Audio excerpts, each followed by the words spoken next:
Alrighty gamers, good afternoon / evening, and good Mother's Day as well, depending on where in the world you are currently hailing from. I think most countries in the world celebrate the second Sunday in May, as far as I know.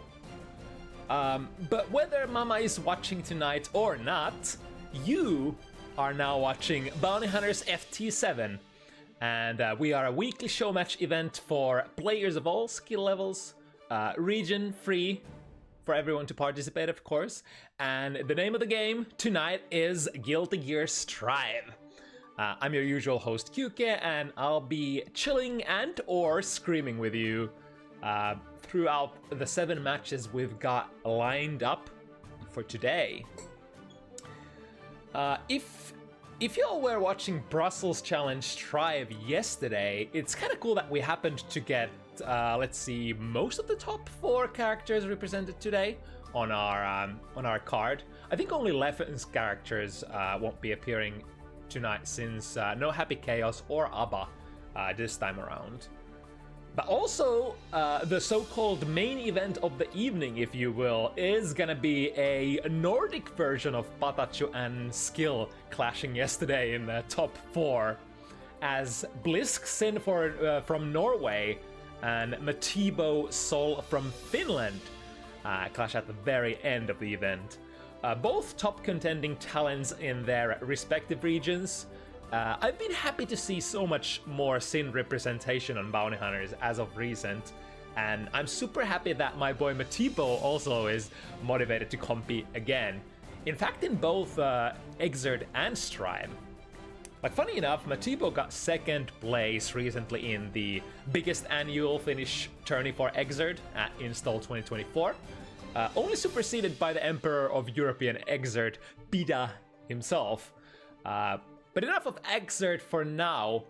We're here to rock Strive tonight. Let's see, how are we on time? We're kind of close. I wanted to talk more about the stuff, but we had a little oopsie with one of our contenders' cards. I think we accidentally put the wrong flag for knee, so I had to use my excellent, what's it called, photoshopping abilities, or rather non-existent abilities, to apply a short fix just before the event started. Let's see, some of the other interesting competitors for tonight include, for sure, Mellow Rage in the 6th matchup slot, a player we've had only once so far in an absolute banger of a debut, when they took their main character Jungie for a spin versus Decoy Snail very successfully. This time it's Zato 1 though, a very different kind of matchup for sure, facing Zidine Mai in a UK country mirror match, if that's a thing. 5th matchup slot also brings us another mirror match, or sorry, country mirror match, as 2 Spaniards clash. RageWolf Bridget, so far undefeated on their Bridget on Bounty Hunters, with a record of, I believe, 3-0. And it's gonna be challenged by Vlink Chip coming in another week in a row to potentially put a stop to RageWolf's clean record. In the 4th slot, we have 2 gentlemen with only a single match under their belt on Bounty Hunters so far, but both with super entertaining debut matches. Annatonio, one of the few active Finnish Giovanna players, although temporarily hailing from Denmark, is going to be facing Ni Jungie representing UK. In the 3rd slot, the king of the show matches returns after a hot minute. Hey, you already know Radune Leo, the bounty hunter with the most games under his belt in the history of the show, and all of that spicy play to show up for it for sure. It's not only Radune who's been away for a while though, as Timm returns from, I believe, the 3-month Guilty Gear hiatus and looking to take Johnny for a spin once again. Timm, of course, a former Nagoriyuki player, but has been dabbling on the Johnny for the most part since the release of that character. More Sin homies to keep the crowd thoroughly entertained in the 2nd matchup, as the Norwegian up-and-coming Sin talent looks to challenge yet another mother hopper on bounty hunters. Matcha Mai certainly has got her hands full with pretty much every single match so far here, always looking ahead and challenging more experienced players in the Strive front at least. Mai is of course of the Exert origins, so got those good old fundies supporting her. Jungie is the target to take down tonight. Jungie with a record of 2 wins and 1 absolute nail-biter of a set under his belt. Rocking that Kai, the Kisk mirror match, so to speak. So to speak. But let us direct our gaze to the first spectacle of the evening now. Astrolip Zato from Czechia versus CuriousCork Potemkin, representing the Portuguese gamer squad. Let me actually give the players a quick little mention over Discord.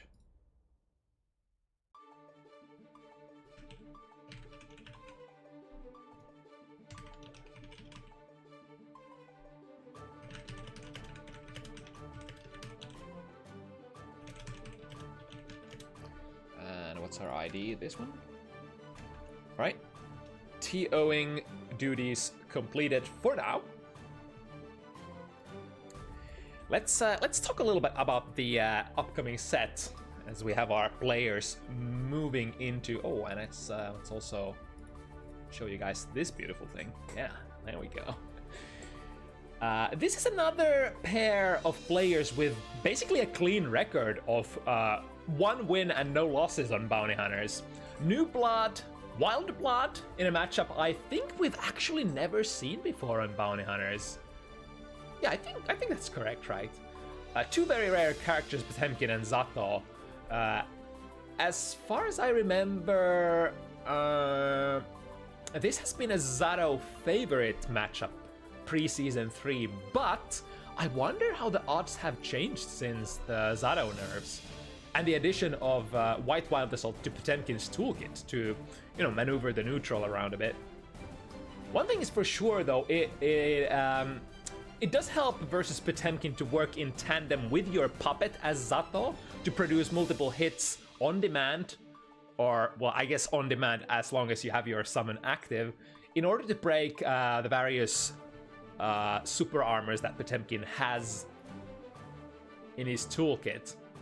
But on the other hand, you gotta be really careful since one slight head, even on block, can take out little guy from full screen away for around 8 excruciating seconds for Zato.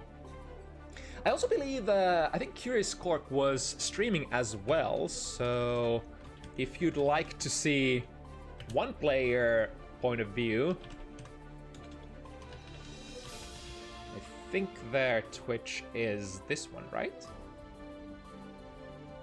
No, yeah. That looks to be correct, I believe.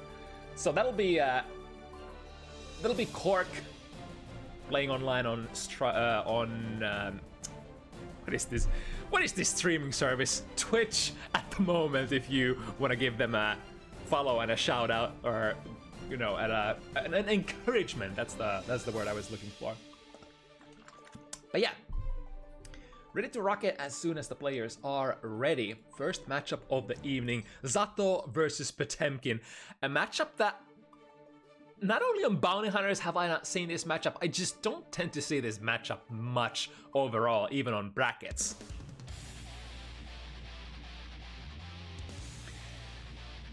Some important tools for Zato, definitely other than just straight out having the summon out, is going to be the drill, which can prevent Potemkin from going for stuff like Slidehead from... Although, wait, in this game, Slidehead has an armor frame, right? This is not Exert. Holy shit, wait a second. How's the drill gonna actually interact with Slidehead, man? I guess you're gonna have to use your flight a little bit more, perhaps. Well, it's maybe no more speculating about the matchup. Let's let the players show what's what. Starting straight up with a White Wild Assault. Smartly, Astrolip on that flight, making it completely with, and again, same thing. That's basically 100 burst meter down the drain for Cork, and that's such a precious resource available for big buddies. Big counter hit into, yep, we got the damage. Just in case it didn't finish Potemkin. I mean, Potemkin has a lot of, a lot of guts, a lot of defensive modifier. So might as well make sure that we are getting in there, pulling them down out of that heat tackle. Even if that is only, even if that heat knuckle only lands on block, it's gonna be a very nasty strike throw situation. Sliding in, speaking of strike throws, I think that's gonna kill because Zato is one of those characters with absolutely zero guts. So no matter how low you go, you're not gonna be receiving any less damage from the opponent as zero guts characters such as Zato or Faust. Right, immediate burst to the corner. Cork is lacking those burst resources here at the moment. Doesn't matter, we're going in with that armor. Sliding in, only a far slash tap, but again protected by the armor. YRC trying to buy time and space to summon. Here we go. This is the one thing that you want to always be doing as Sato player. Move in as a unit, mix them together with your body. Super, no, didn't quite get it out, so Cork has a small chance here still. White Wild Assault, but once again, Astrolip ready to roll, Drift Starburst into the Buster! I was so sure that was a good play, but Cork had one more thing to say. At the very end, we're starting this out with a banger. Wow, all right. Lots of matchup-specific options already utilized. Gotta say, if Astrolip keeps avoiding these White Wild Assaults, not gonna be able to avoid this one though. If you can keep avoiding those, it's gonna be a massive, massive boon for swinging this matchup in your favor. At the very end there, just as the puppet is expiring, goes for the Damp Fang. It's only gonna buy you 4 extra seconds. So around 50% of your summon gauge. Wow, yeah, that was the right option. RC from the Hammerfall sees that the oppose is active, but has the knowledge you can throw through oppose. Oppose is one of those moves that does not prevent the opponent from interacting with you or moving through it. It will only absorb strikes. Cork not believing in the setup, throwing Astrolip into the corner and holding it tight. Astrolip does have the little Eddie Gauge back. Blocking the new move, Heat Tackle Airborne is gonna pull the opponent down on the ground with plus frames for the Potemkin. Oh, that was from so far away. Astrolip actually extended himself into that Wild Assault though. But it's kind of hard not to sometimes. There we go, Seas. You're summoning currently, you're gonna get busted, and Cork is gonna take second game in a row. Not for free though. But really good recognitions, especially through those time stops, through those RCs, and able to determine that the opponent is currently undergoing something that can be thrown. Well, that's gonna be a punish though, yeah. Heat Tackle is a great move if you can tag your opponent airborne, or if you can catch them pressing a button, as it's gonna armor through a lot of moves. But if you completely whiff the opponent, they're gonna be able to go for a close slash starter. In Zato's case, I'm not sure if Zato would like a close slash. I think he's usually gonna go for a throw punish instead, depending on the situation, of course. But here we go. Corner very low on the body gauge. Doesn't matter. With the very last deposit of that little Eddie Gauge, it's the round, and now working on another one in the right corner. Very important back throw. That's gonna take care of both the puppet as well as put Astrolip in a buster distance.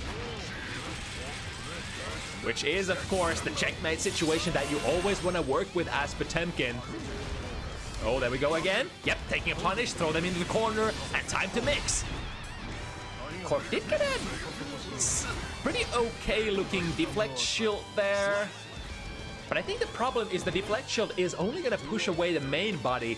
So you're probably gonna have to have like a decent amount of knowledge when to utilize it in Zato's strings and how to follow it up. You can probably just, you know, at least you should be able to get a snipe on the little guy for that 50% burst deposit that you're gonna be making.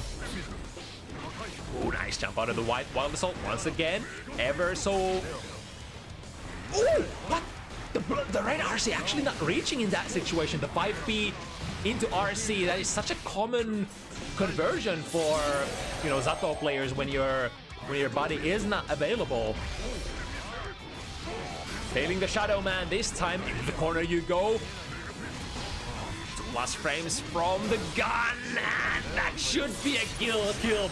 Big once again. A lot of other characters would probably not be KO'd from that situation, but Zato, zero guts. It's gonna deal the full damage here with the wall break as well.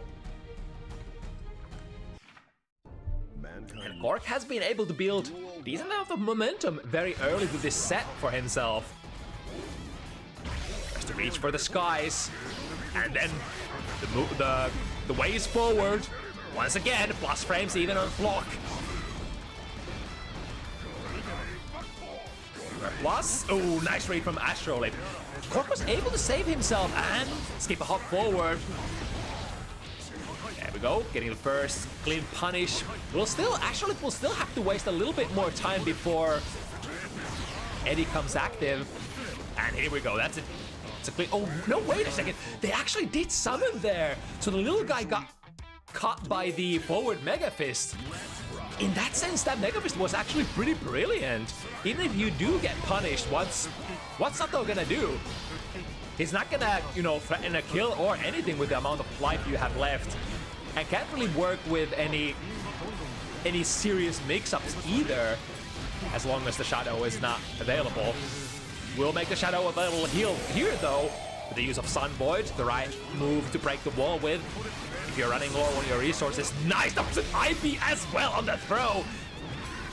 With the punish though, and now Cork could potentially, with one buster, that's actually gonna kill! No! One mistake! One mistake is all that it's gonna take against Potemkin! No mercy, into the buster you go, and fourth game stolen away from Astrolip. It was looking so far so good, had a lot of good punishes. I was supposed to be like one hit away from knocking Cork down, but it's certainly not a wrong thing to do for Cork to be fishing for those mistakes. Drop one combo, one throw, one strike, and we go. Same situation again. This time though, Astrolip I think was kind of trying to bait it, but you know the global reach of that new blue burst. It's gonna catch them out of their backdash. Oh, that was a big read and a half. However, Astrolip was already landing from that flight. Nice maneuvering! Completely makes the forward the hammerfall whiff. That would be a really great maneuver if Cork had 50 meters to spend there.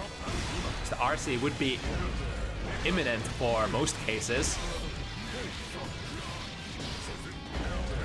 Oh, tried to float a little too long in front of Cork. 6-3 from Potemkin, reaches, and now on the chase, using a lot of resources to drift forward. Now it's Astrolip's time for sure.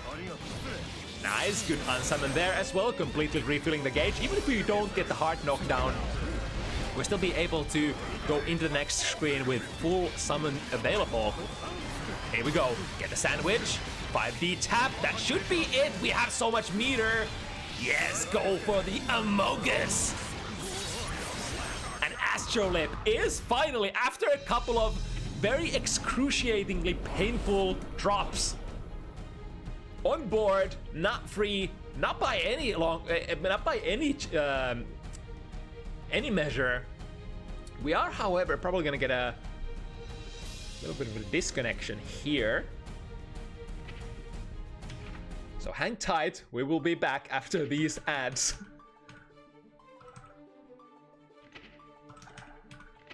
As a reminder to all the potential contenders tonight, don't press the rematch button too fast, because it does have a chance of dumping the spectators out of the game.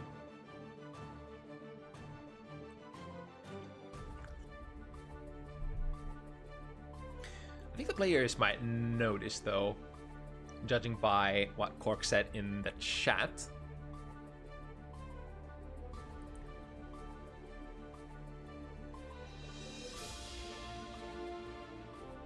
But yeah, Cork definitely has the upper edge very early here. 4 games straight. However, I would say Astrolip has been looking better and better, having fewer and fewer mistakes the further we have been advancing into this set. So I wouldn't be super surprised if Astrolip actually managed to get a couple of good rounds here, and we'll be still able to make this very even.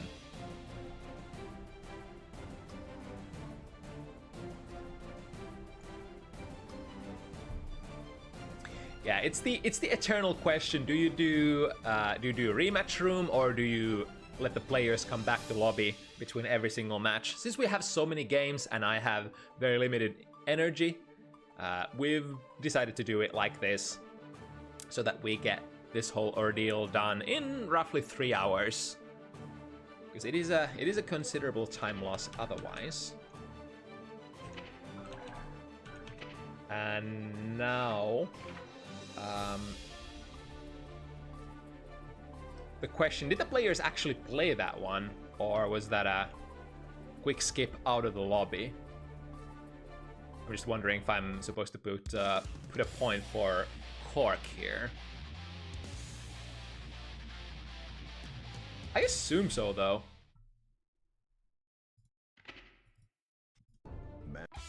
I mean, the players are probably gonna know the score situation, so we'll just go like this for now. Right, good timing on the burst, puts Cork in the corner and straight into that puppet pressure. Unfortunately, not even gonna have the 50 burst to make this a hard knockdown. Oh my god, the Mega Fist forward actually working as an anti-air, even though it's very downwards oriented, the hitbox still catching Astrolip out of that flight. But we'll be able to recover the last bits of the Eddy Gauge here. Mix it up, what we're gonna go for. Recharge it, use Sun Void. Very great trade for Cork there. It is such a heartbreaker for Zato when you finally manage to go through those those. Oh, but the read though! I think that should be enough. I think Astrolip was relatively low on health, so the Heavenly Potemkin Buster should brutalize. Yes, indeed, easily delivering the last couple of pixels. That's one risk that you take when you try to waste a lot of time by using that flight as Zato. Able to get the summon active this time either. Alright, getting punished towards the left here. Mega Fist back. Once again, trading, but definitely in Potemkin's favor. Any trade while Puppet is active is a massive RPS win for you. Astrolip able to persevere, tried to summon, but not into the right move, I suppose.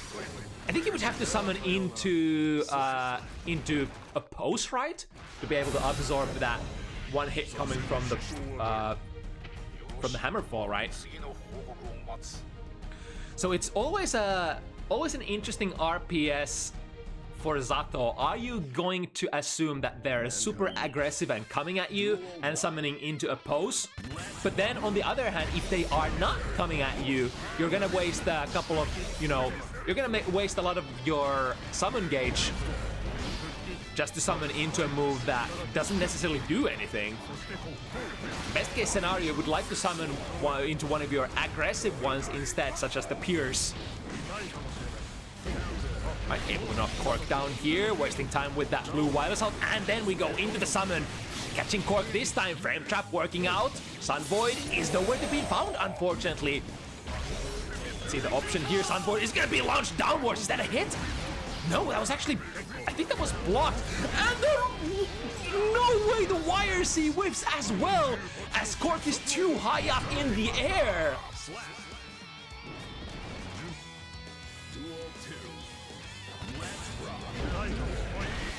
And the 5 heavy does call out the round start 6P from Cork.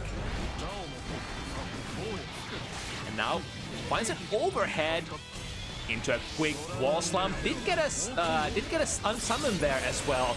So able to use the 50 meter for a slightly more damaging ender in the form of that.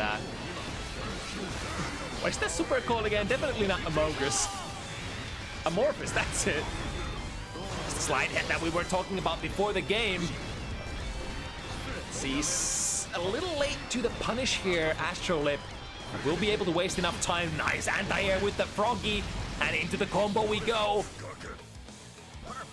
The Astrolip hanging by the thread here. This is technically Cork's set point.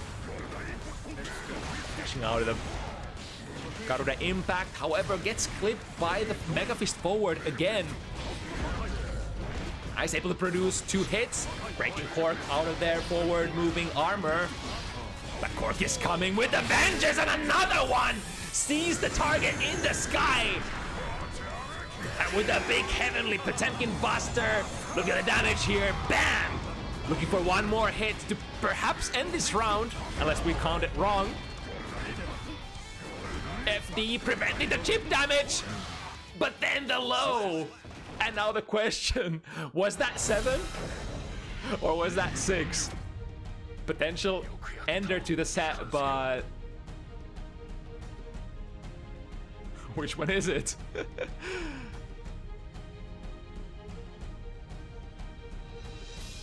Are the players aware either? Are we scuffed?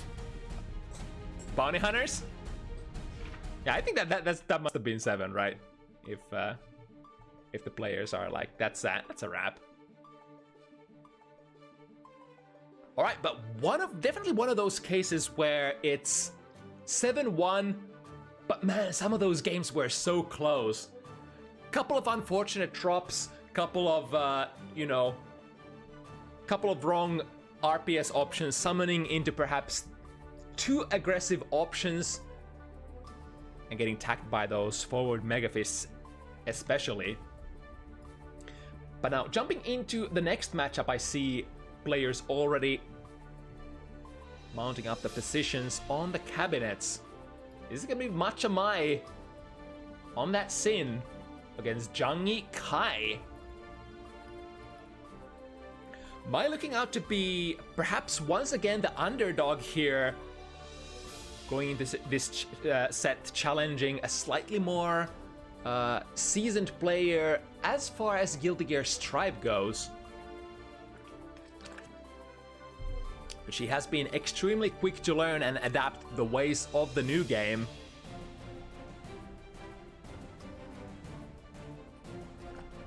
And I think interesting thing is that a lot of players, especially like a lot of not just bounty hunters regulars, but a lot of players have been interacting with Mai on a regular basis and teaching her matchups.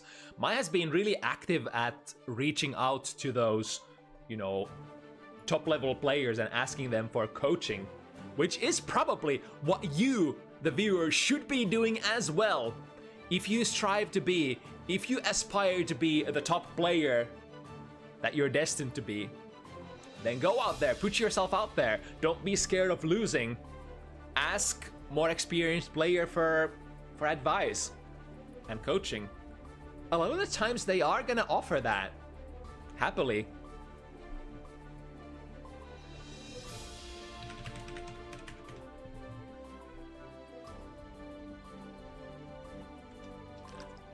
Right, the Kisk family mirror here.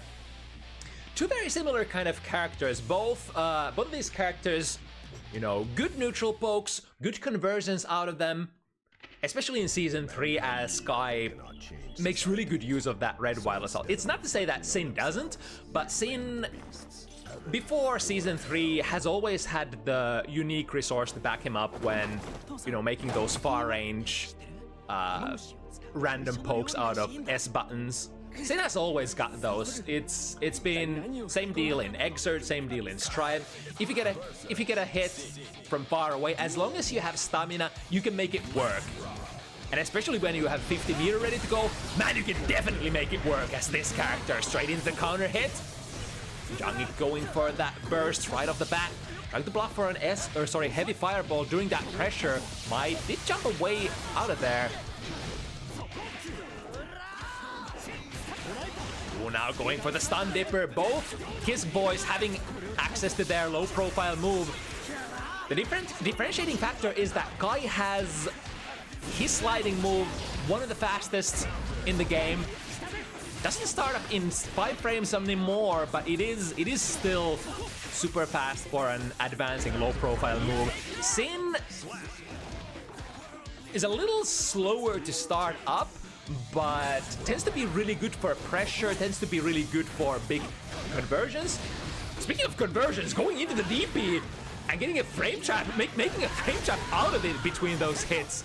Jungie reaching for the DP again. Mai with big heart. Both players just DPing back and forth. Are we gonna get another one? No, not this time. Jungie, however, has to use the burst here if they still want to fight this round. But this is gonna be a tall climb here. Oh, there we go. The speed difference coming into play. Stun Dipper starting way faster than Elk Hunt. And able to bluff another heavy fireball. Mai finding a really good DP there. And a frame trap to follow. This is what makes technically Sin DP the best one in the game. No other character can get meterless close slash Oki out of their reversal DP. Sin is in that sort of way really strong in the current version of the game. Oh my god, clashing with an air DP with a big driver? Hello, what is this Yomi layer? Here comes Jungie. Starting with a Dipper RC and getting the soft knock, or never mind, his hard knockdown is what we get here. Mai has a lot of resources to spend. Probably tried to go for a YRC here. Getting a different color. We'll take those, as we say in the industry though. No OTG to be had. Mai very low health. Buffs into the heavy fireball again and forcing Mai to go airborne. We go perfect timing, erases that 50 meter from Mai, avoiding the super, and again, look at this. The S fireball catching Mai's Elk startup, which again is another good showcase how the startup difference is between the sliding moves of these two characters. Elk Hunt requires, I think, is it 9 or 10 frames of startup before you actually go into your low profile frames. It is massive low profile, but it does take some time for that to get started. Really good call out here. Fishing with a 2S against Mai's Elk Hunt. No, in the corner you go. FD does make the, the direct plate whiff, but no whiff punish there. Here we go once again, DP for DP, eye for an eye. I can do this shit too. And in fact, when Sin is concerned, I have pretty decent rewards out of it as well. Let's not forget that Sin can also gotta cancel those DPs into super. Mai looking to escape the corner. Initially does so, but Jungie very ready to chase as the in the follow-up situation. Bar slash. Yeah, Jungie has been extending his block strings a lot into those heavy fireballs, which even if you jump over it, it's not gonna be favorable for the opponent for sure. Because you're basically putting yourself in an unfavorable air-to-ground situation against Kai. Unless you're... Ooh, nice bait on the DP though. Kai's DP, one of those moves that don't really reach horizontally very far and are extremely vulnerable to low profiling frames. OTG and into the close slash. Jungie looking pretty good tonight. But Mai has been very close, almost taking both of these games so far. So there's a lot of room to interact and adjust still. We're only getting started. And Mai is definitely one of those players capable of making adjustment mid-set as well. One of those players who do keep their eyes open. Believe it or not, we can have those as well. That was the right read for Mai there, but the throw wasn't quite timed properly, I believe. Or perhaps the spacing. Oh, Jungie's corner carry combo into heavy fireball and electricity. However, out of there with a DP. Jungie knows that could have been cancelled into RTL and a wall break. Doesn't want to let Mai have any of that, so bursting out and fighting for this round. Very low in health once again. The 5D from really far away. I wonder, I haven't looked at the boxes of Kai 5D, but that could potentially be disjointed enough to perhaps avoid Mai's DP. Right, get the wall slam. Unfortunately, like, getting the super out in time. I'm not sure if Mai actually had that. Led to the punish, but goes for the too heavy FRC, too heavy. The new shiny tool for all Sin players to call out all sorts of high-level defensive measures, such as like fuzzy jumping or looking to stand up and throw elk. Can't do it this time, however. The downside of that tech is it does require 50 meter. Once again, aggressive DP this time. Mai gets the bait. But Jungie still has that get me out of jail card available and the form of the burst. Now Mai is completely loaded here in resources. Catches Jungie trying to backdash. And no follow-up. Jungie has reached 75 meter as well and 50 bursts ready to go if they want to use that on either wild assaults or deflect shields. Mai will have to think about burst here. However, is that going to be enough? Heavy fireball to follow. Burst. Tried to go for perhaps a gold burst there, which would have definitely been the right call. But the timing of the burst, unfortunately, turning it into color blue, which is way more punishable than the gold one. Sin gaming indeed. Raise your hands up, all the Sin players in the chat.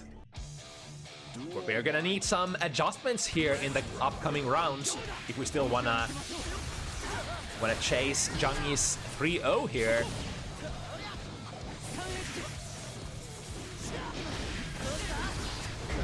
There we go, finds a good elk hunt and a big counter hit close slash. Once again, Jungie immediately bursting those. DP is traded back and forth. Do we go for another one? No. We're chilling this time. Ooh, again. The hitbox off the stun dipper, able to cleave elk hunt. Wow, Mai still going for the DP. This time, Jungie trying to jump away. Definitely looking out to be a slugfest. Jungie on the perfect spacing, makes the DP whip and catches. Perfect timing on the punish. It can be quite difficult to punish Sin's DP sometimes, because it is not only a reaction check, but also a little bit of a knowledge check if you block the first hit. Oh my god. I swear the last like 8 options have been like 70% DPs. Now Mai really low on stamina.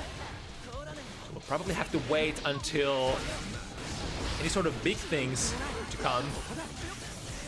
Jungie using the burst here, trying to take Mai out and avoid going into the next round. Jump D whips, no whip punish. But close slash pressure. Mai good read, jumps out of the air. So the throw attempt. Tried to reach for the throw, initially missing it. However, very strange wake-up option there for Jungie. Went for, I probably wanted to do an SDP and got an S fireball for their troubles. And even as a hit, that's gonna be minus a lot.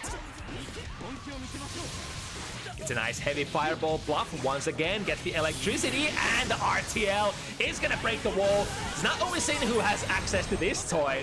The OG Kisk has had this for quite some time already. Wow, reaching for the 6-speed, but it does not reach. The patience for Jungie to not press button prematurely. Jumping Fireball, and as a makeshift forward dash, the Elk Hunt switching sides, now getting a throw against the DP, safe jump, and Mai got it! On board just in time, so that the opponent can't pick up too much steam. Now this is much more of a safe distance from the opponent, only 2 games of buffer, and we're probably starting to feel pretty good. It's the most horrible feeling on an FT7 set when you get like 3-0'd and then you're like, God, now I gotta turn the tides, and then the opponent gets a 4th one or the 5th one. That can be the straw that breaks the camel's back in a lot of the cases. If we're talking about a player who doesn't have like the strongest mental out there.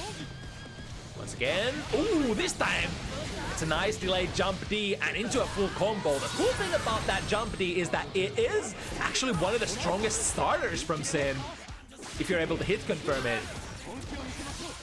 But it is risky, of course.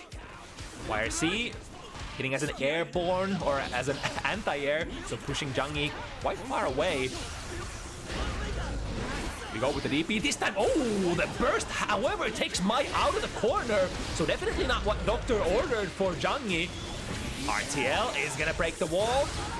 The Kisk family tech coming in clutch. And I think Mai did miss her safe jump there.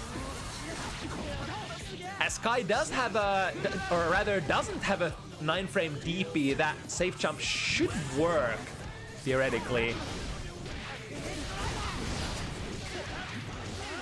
Right, finding the hit into L1, L2, gets the wall slam, pretty decent damage. 1/3 of the opponent's life is gone, but now empty on stamina, so can't follow up on that big driver.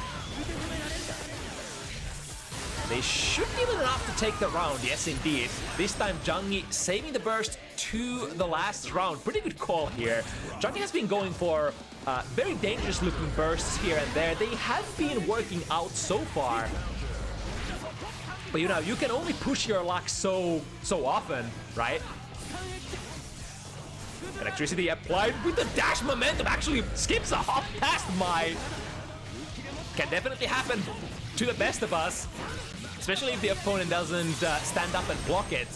There is incentive for the opponent to stand up and block against the flip kick though, because I think if it hits on a standing or is blocked by a standing opponent, it's gonna be minus, but against a crouching opponent, it's actually gonna be even. Of course, the better option is, of course, to just jab it. In Sin's case, it would be 2P. YRC. Airtight hit. Misses the second hit of the DP. But still anybody's game. No meter to finish this round just yet for Jungie. Goes for a tick throw attempt, but it is Mai actually who is throwing. Oh, but the airborne hit, that was a heartbreaker. The close slash hit there against the backdashing or jumping opponent isn't gonna convert if you go into 2S. It's a difficult hit confirm to make sometimes if you are just looking to go into your B&B block string, which is close slash 2S, into a heavy button.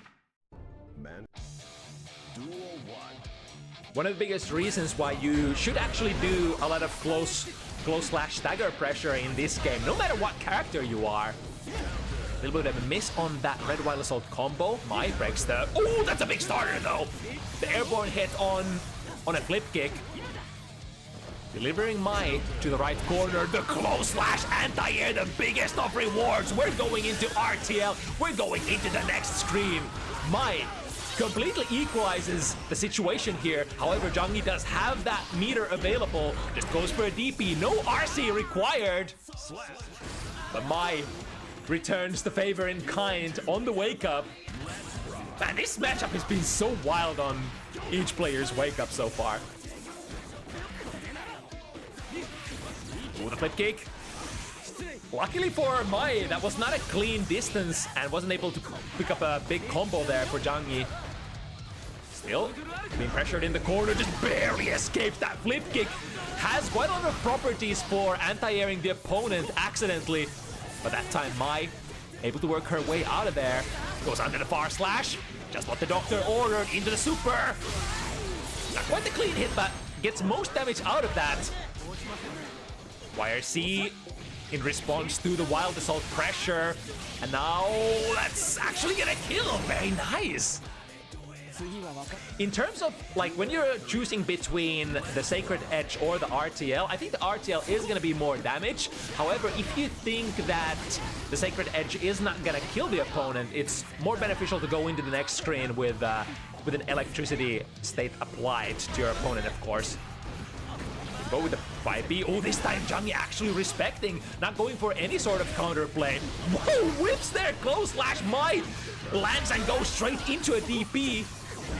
Now Mai had a big life lead, but how is it now? Jungie dropping the big counter hit combo, unfortunately for him. Here we go, DP is the name of the game once again. Doesn't have the stamina, or rather the tension to quite close it out here. The neutral jump, shimmy. Pulling out the throw. Oh my goodness, goes for a throw there. It is quite the dangerous throw to make that Jungie did there. Out of the Elk 2 into Elk Hunt, out of the Elk 2 into Gazelle Step is technically gonna be, if you mash a throw, is gonna be counter hittable if Sin goes into close slash there. Only one frame of gap as the Elk 2 Gazelle is +6, but making it work. Perhaps Mai was working with a slightly slower option there. Or perhaps human error is also a possibility. Starting with the red Wild Assault. Using both of those charges. Now, the advantage here, even though Mai did spend a lot of burst, is that you got to push the opponent into the corner, and you're generally gonna build quite a lot of risk with that as well. No, Jungie actually having the successful pressure reach here instead of Matcha Mai. And two big combos. Kai really deals a lot of damage as long as you got opponent towards the corner and you manage to land one of your heavier starters. And now potentially looking to make that once again, the air hit out of the flip kick. Mai knows that's gonna be a big one. Tried to burst out, however, boxing Mai in the corner. Hard knockdown and a lot of tension to spend here for Jungie still. Yeah, you're going for a ride. And that's gonna be kill here. Jungie moving on to 6 points against Mai's 1. It's getting tough. It's getting really uncomfortable.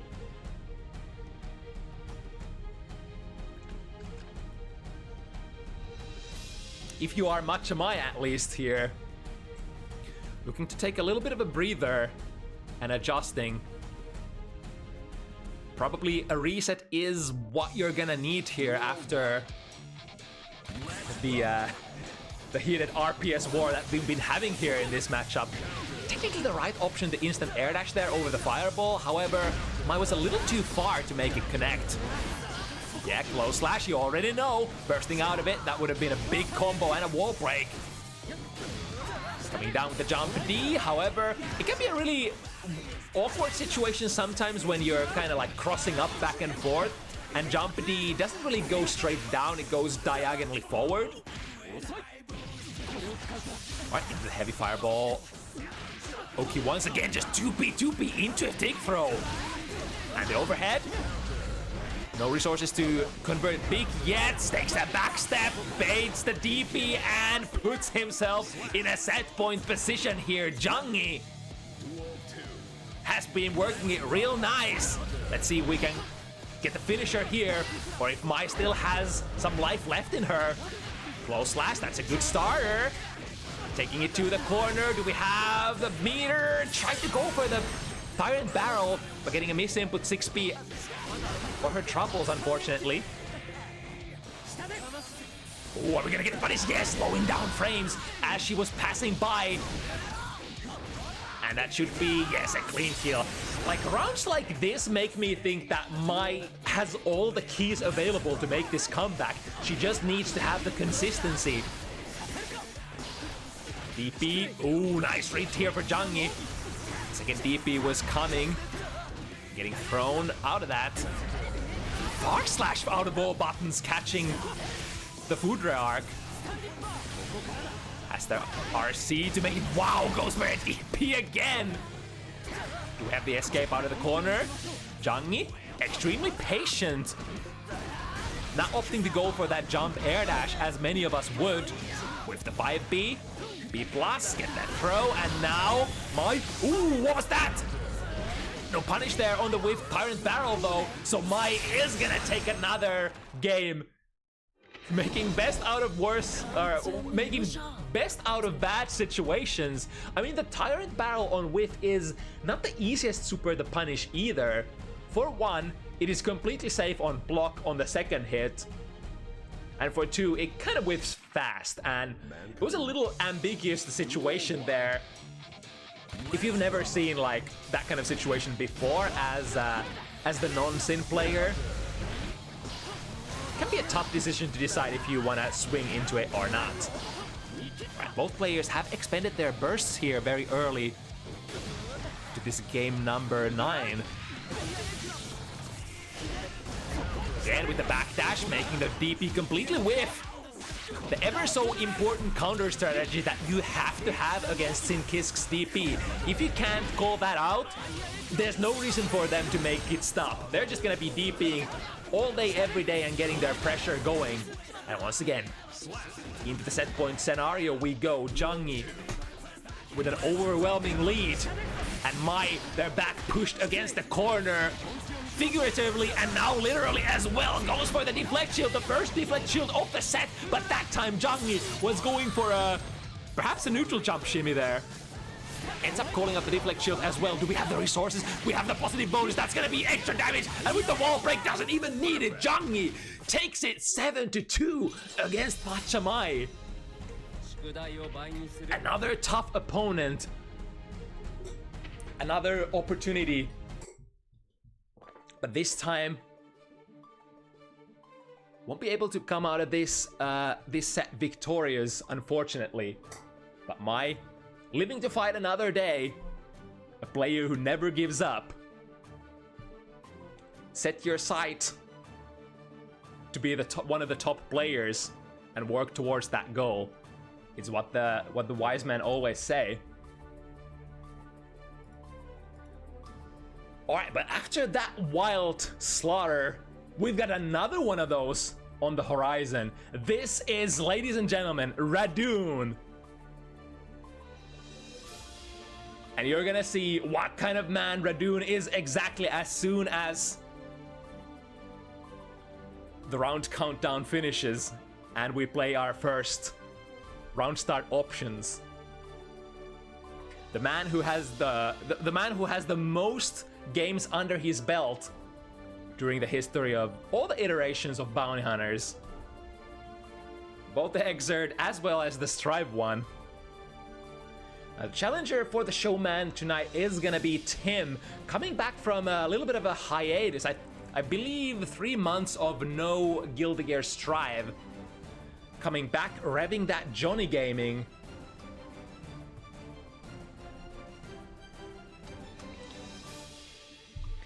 But it's been a while for Radune as well. So we're gonna see if either of these gentlemen has any of the rust showing. But the rumbling is definitely gonna be really rough, so would assume that all the rust that perhaps was on the surface is gonna be scraped off as we go by.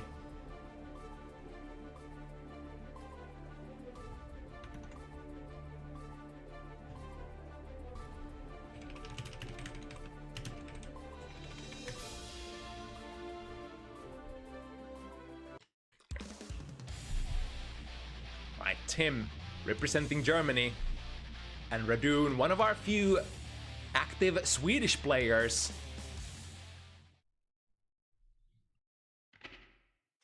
Mankind knew that they cannot change society.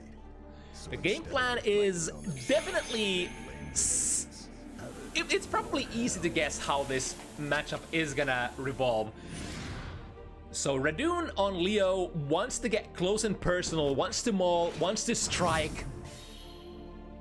And Timm on Johnny completely fine playing from further distance if necessary.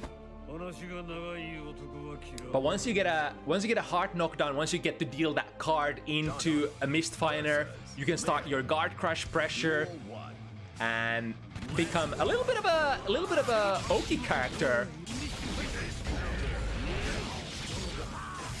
Ooh, a Mistfiner actually throwing Radune out of the corner trajectory.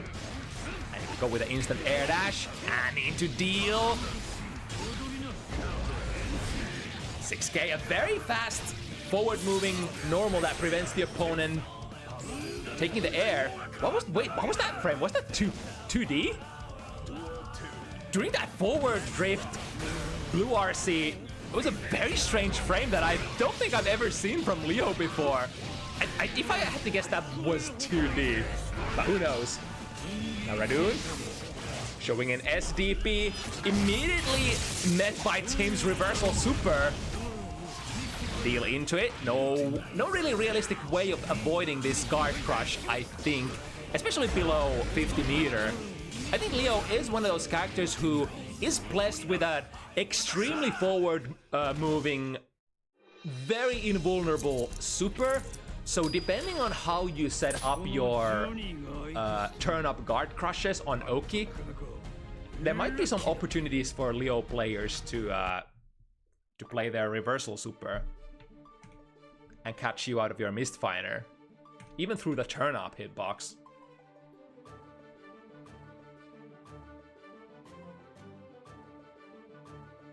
Oh, I see. So Radune had their control layout completely skewed there. Playing the game on a different platform certainly would do it, I suppose.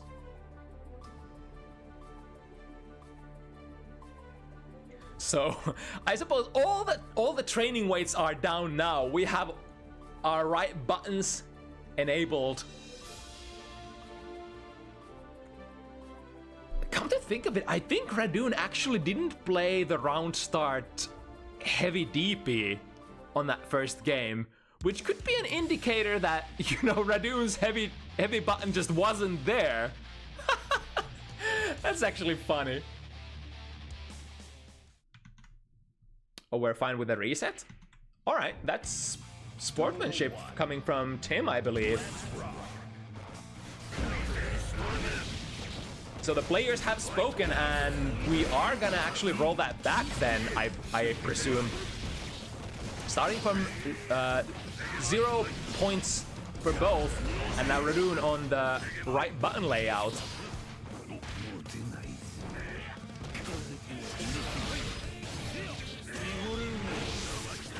Alright, here we go with a hard knockdown. Able to get the deal here and able to start the zoning kind of gameplay if they want, or just to go into a safe jump. That works as well. Lots of different ways, I suppose, you could play this.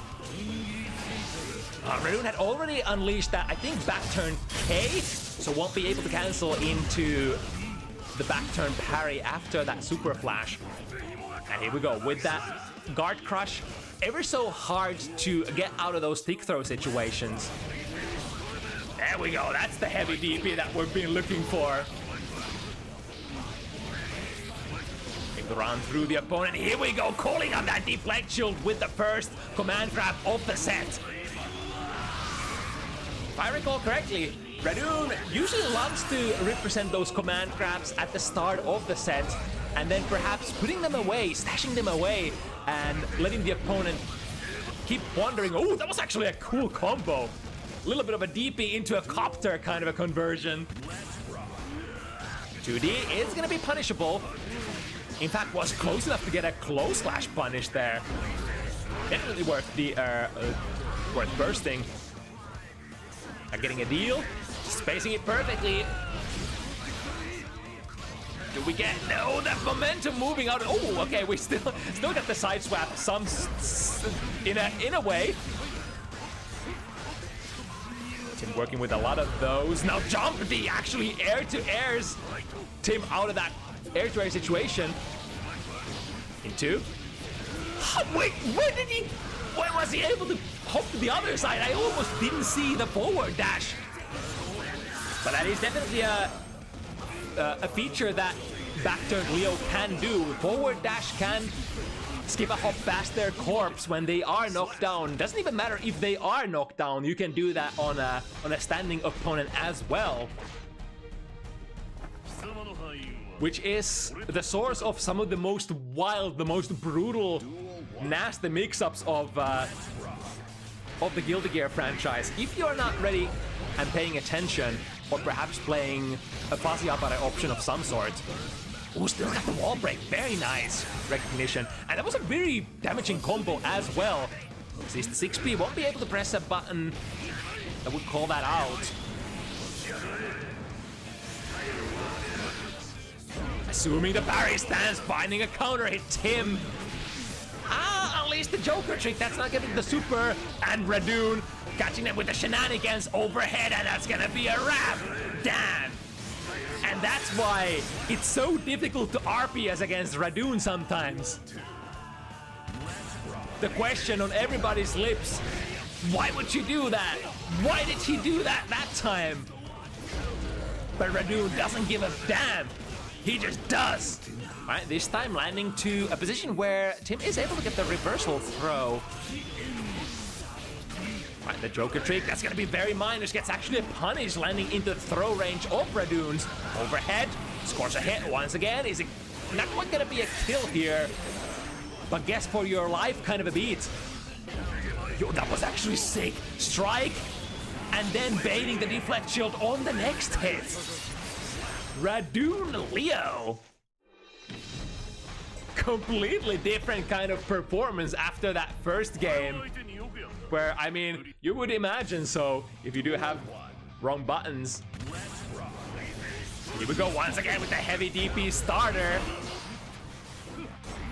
It does call out most round start buttons that, you know, extend their hurt boxes into you, but it is a very big gamble. If the opponent is blocking, you are gonna potentially be taking a close slash starter, biggest kind of starter you can take in Guilty Gear Strive.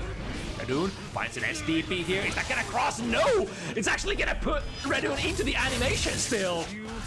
Blessed hitboxes are of Daisuke's origins. Ishibatari has spoken. Do not extend yourself onto the backwards hitboxes of the opponent. Tends to happen quite a bit in Guilty Gear. Swipes Radune out of the sky, first with the Mistfinder, and then with the shot. Hard knockdown imminent here for Timm. Radune has full stick of burst, working towards that 50 tension. Here we go. That was actually a pretty valuable DP there for Radune, because that caught the red wild assault of Timm's. Here we go, into the wall break again. Timm, everything, every resource available, but the full life. Wow, Radune wanting to put Timm into the checkmate position immediately. I think that was, yeah, that was an attempt to finish Timm right then and there. It will block, not this time. But I think Leo is probably tough enough to persevere on this hit. Yes, indeed. With the guts and the defense, here comes the SDP. The ever-looming threat. The question you're asking yourself every single wake-up. Is he gonna DP? Is he gonna flash kick? What am I gonna do? Am I just gonna stand here and bait it? And potentially risk Radune going for a round or a wake-up 2D instead? Here we go with a very familiar RPS with a 2D. Go for an SDP if they miss the punish. Ooh, Joker trick. Clean spacing here. Getting the hard knockdown deal into a guard crush. But Radune, I'm kind of shook that Radune is able to find these SDP timings through that guard crush. Because remember, guard crush does completely eliminate your button buffer. So you will have to have a perfectly framed, I think frame perfectly timed SDP there to actually be able to, you know, get it out. If the opponent performs a perfect meaty, that is. Right, 3 straight games for the showman. Going for an instant air dash starter this time. Oh, Timm, the patience here, not challenging the 2D this time. Right, back and forth. We got the deal, we got the guard crush, there we go. This time, I believe that probably was a catch on... Could have been a catch on the DP. We did see the punish sign. The turn up, ooh, guard crush, however, going for the... Okay. The slowdown frames of that RC sees that the jump D is coming, reaches for the 6B, really good call for Timm. There we go, walking forward in that guard crush. And again, close slash, Radune bursts immediately. Swings with a 5 heavy, however, Timm is coming from the skies, DP here. The spacing was slightly unfortunate here. When you are standing at a spacing where Radune's, or rather Leo's SDP can still catch you, it can be sometimes hard to justify going for the Mistfinder, so you'd much rather stand from at a safe distance and not have to deal with the DP at all. Right, Timm opens it up, 1 on the board, on the chase. Duel 1. Let's rock. And we've had a couple of games to adjust to the wild measures of Radune Leo. We're already seeing the right RPS options coming through. For example, those 2Ds. Unless you are point blank, don't necessarily go for the punish right away. If you're reaching for the cookie jar and miss it, ooh, nice there. I think Radune was dashing forward, so couldn't unleash that back turn D after the flash. Which is certainly an option that you can do against many supers that don't have +0 startup. Meaning immediate startup after the super flash. Right, sweeping the floor this time, goes for the SDP, however, Timm was standing on the perfect spacing, but missing the punish initially. I tried to backdash out of that DP, however, stays active, it chases. Good reaction from Radune. Getting the heart knockdown, super cancel. What's it gonna be next? Slides in there, takes a couple of forward steps, baits the burst, however, misses the clean punish. Radune is now the one getting punished instead. Nice side swap. Radune has a potential burst ready to go here. But is that gonna play out? Not on this round. That's actually a pretty decent win for Radune Leo. Able to hold on to that burst and take it to the last round. Massive boon, especially for Red Wild Assault users. Waits for the opponent to land straight into that back turn S. Flung up by the turn up, and now the super. Do we have the safe jump on board still? Radune is rocking with quite a lot of meters, so DP, RC would be a potential option here. And here it comes, takes the burst as well! But misses the combo, oh my god, just RPS after RPS, even in defeat, even in failure, you are ready to unleash those RPS options in quick succession. It's been anybody's game, turn up with the massive plus frames, OTG not available this time. Blocking any missed finders here, very dangerous. RC, 5D, good block from Radune. Not even FD blocking, goes for another tap. It's kind of like Radune is, all right, I blocked this 5D fair and square. Let me show you a 5D of my own. But that time Timm was ready to call it out, that 2P coming out. And breaking the slow startup of that 5D. Wow, that was wild again from a far distance. And again, ready to punish it this time. We still have the get out of jail for free card, aka the burst available, which gives Radune the pressure. Another command grab there coming in far and wide. So it can be hard to remember that Leo does have an access to that option. Tries to go, I think that was a fully charged 5D, but Timm showing second time in a row that they are indeed ready to stand up for those overheads. Ooh, into the other side. The double cross up. Out of a block string, of course, that Berserker Slash that crosses the opponent up is always throwable, technically. As long as you're not going to be taking the Berserker Slash as an Oki situation. But it is a reaction check that can be hard to clear, because like Leo has so many different things that you gotta keep an eye out for. So the mental stack against Leo can be massive. He even has a command grab, which you don't tend to see very often, but if it comes out like 1 time out of 20, it's still an option that you can't technically ignore altogether. Right into the overhead, calls out the reversal throw from Timm through the wall. Not a hard knockdown, but I think Radune doesn't care all too much. SDP, pretty fast startup, able to poke Timm out of there, S button. And Radune once again loaded the super. Oh, that was not blocked, however. RC into what we're gonna go for. Not the cleanest conversion. Parry on the Joker trick, that was so cool. Radune showing us the stuff. Timm with the last bits of health and a far slash, reaching far. Leo is such a strange character. Despite being a close range brawler, he has surprisingly good S and heavy buttons. Especially that 5 heavy reaches like almost half screen away. And I think, if I'm not mistaken, cannot be 6 speed by many of the cast either. Correct me if I'm wrong though.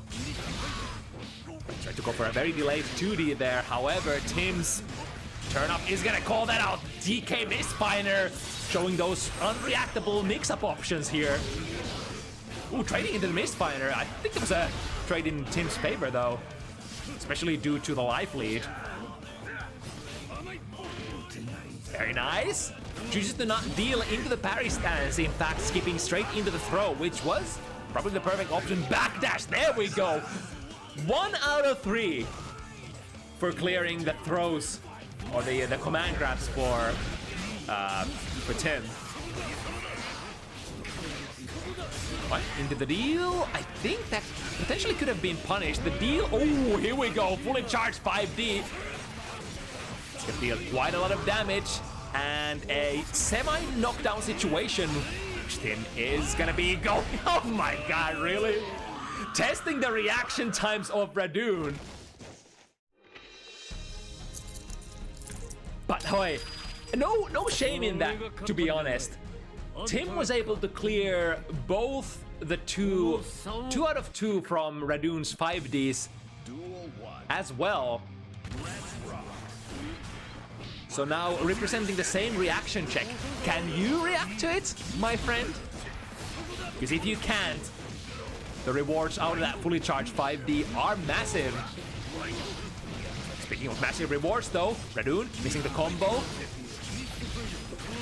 Just a little too early on that back turn D, and now Timm on the hunt. Get the guard crush. Snipes Radune out of the sky from the up Mistfinder. There we go, that's what we were talking about. It doesn't necessarily even have to be an Oki situation. You deal and you try to Mistfinder. If Radune is half screen away, we'll be able to super that. However, the DP will not. Basically the same spacing here for the Mistfinder situation, and this time Radune went for the SDP, which was completely disjointed by Mistfinder from half screen away. Ooh, 6P against Far Slash.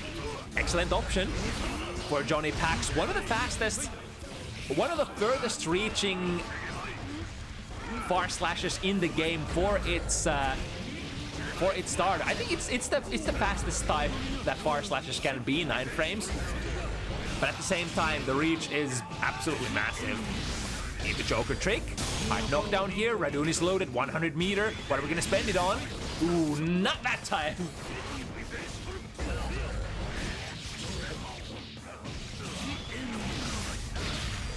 And mean, technically, if the Super and the Mistfire start at equal times, like for example here, if Radune was to use the Super here and Timm goes for the Mistfire, I think the Super beats Timm, right? But depending on the frame situation, if you've already assumed the Mistfire stance as you see the Super Flash come out and you are at a decent spacing, you can let it rip and it should either beat the advancing Super from Leo or clash with it. Which will, of course, even the clash is gonna be in your favor because the opponent spent 50 meter on that sequence.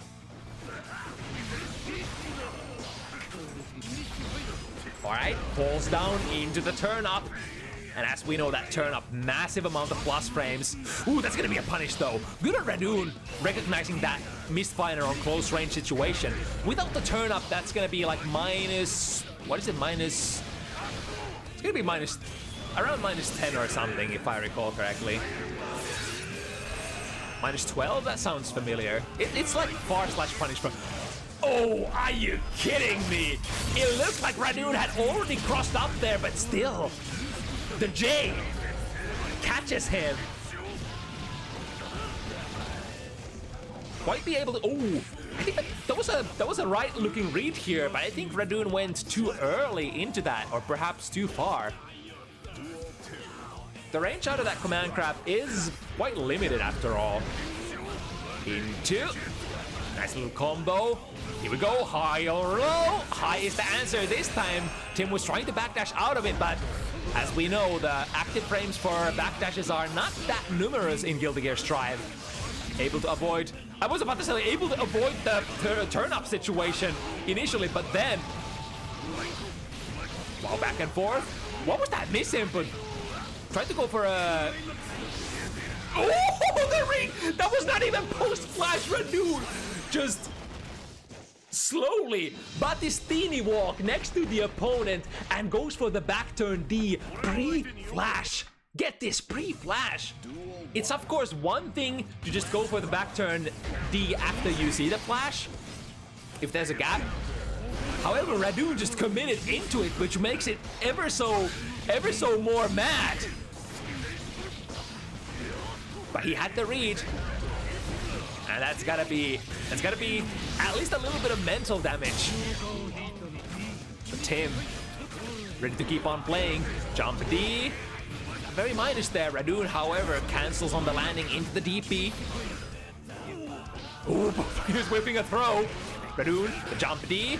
Normal hit, not the biggest. Oh my god, again! He reads it like an open book. When Radune has the scent on you, things are going really bad. He's like a hound. You can't hide. I crossed up accidentally. No matter. I'm ready to play the next option. First here, Radune has the meter, jumps over the Joker trick. However, it recovers fairly fast. So even after that air dash forward, Radune not quite able to get in range to get that jump in successfully. Bounce forward, red wild assault. Ooh, the cart goes into the wrong direction, unfortunately, so Timm won't be able to get out of a big conversion out of that. However, push them into the turn up. And now we're mixing. Strike throw, high-low also active. This time it's the throw option. And Radune jumps out of that, comes down with the big jump D. And gonna break the wall with the Weapon X, or whatever the community has dubbed this super move. Cross up. And committed into the let's see what meter that was, but it's gonna work out for Timm this time. He's gonna be evening it 5 games apiece here. It's been quite the roller coaster ride, but we are slowly heading into the championship rounds. 2 games for either player to take this home. But for a meaty 2S, it looked like, however, it was slightly mistimed, so Timm getting a back throw. Radune responds in kind, putting the opponent back in the corner. Turn up, and again the SDP. Even despite the guard crush frames, Radune is just an animal on execution there.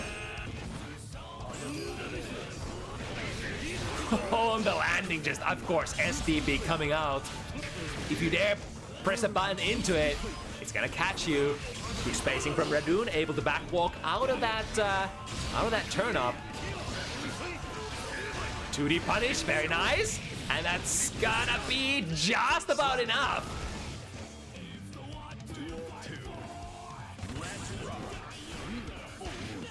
Ooh, connected the jump slash very high up in the sky.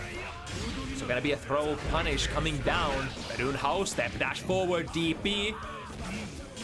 Very unique feature of this game where you can actually still get the flash kick out. I believe with the use of the dash macro.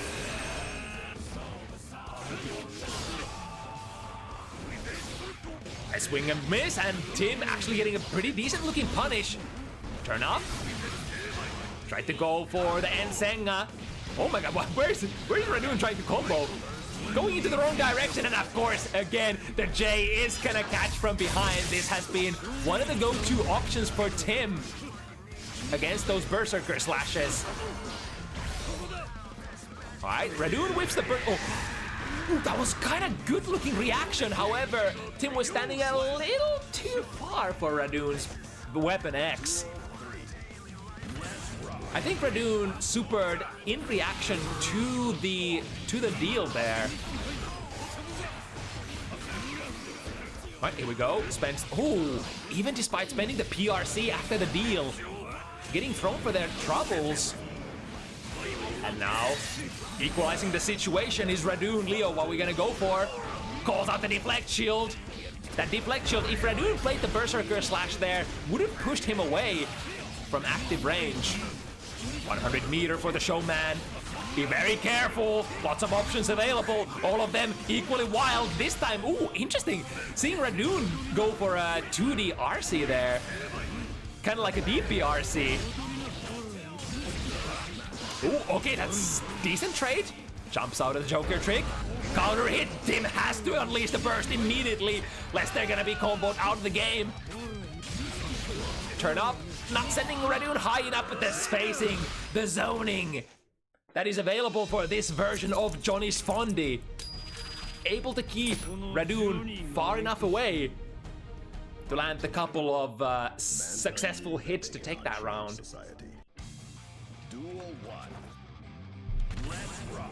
But the zoning overall just hasn't been the strongest for sure in this set. I've seen Radune against play against Johnny's before, and it feels like this time around Radune has learned a couple of really important matchup tricks. Oh, reaching for the fully charged 5D once again. We'll take those. We'll take those for sure. That is match point for Timm. Good prediction on the round start. Once again, calling out the far slash from Johnny. With that 6B out of Radune Leo. 2D hits from so far away, trying to combo into it, but unfortunately missing and paying for their mistakes. Once again, don't you dare to go for that, what is it called? The, damn, Ensenga, that's it. Ooh. Red White Assault, unfortunately missing for Timm. And a 2D there, I think was not fast enough. What's the startup of 2D? I think it should be able to punish Mistfire. Right through the wall. However, this is a soft knockdown. The S Fireball not becoming active fast enough. Is that gonna boost punish? It would have, but Timm had the foresight to see it coming, drift backwards, save themselves from dying, and then take the set 7-5. Yeah, that was definitely a Radune Leo set. that was quite the rumble there. And Radune started with pretty decent momentum as well, but Timm just in the nick of time, able to make those adjustments, able to play those RPS situations successfully, and come out of this set victorious.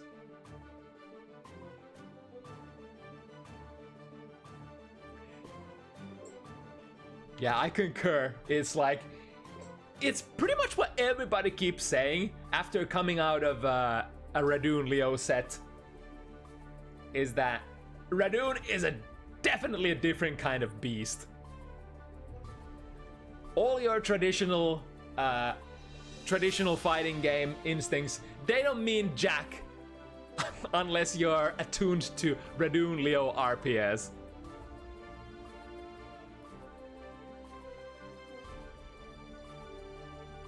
All right, next up. you like my Photoshop skills? Not quite on par with Altinit's design there, but we had a little bit of an oopsie there and had the wrong flag on Ni's card. So, like 2 minutes before the event, I was like, "All right, well, fuck it, we'll do this live. Well, I'm gonna put this flag here successfully." So the Somalian flag has been hoisted. We are, oh my goodness, Annatonio rocking with the red aura. Gosh darn it. We've been playing the game.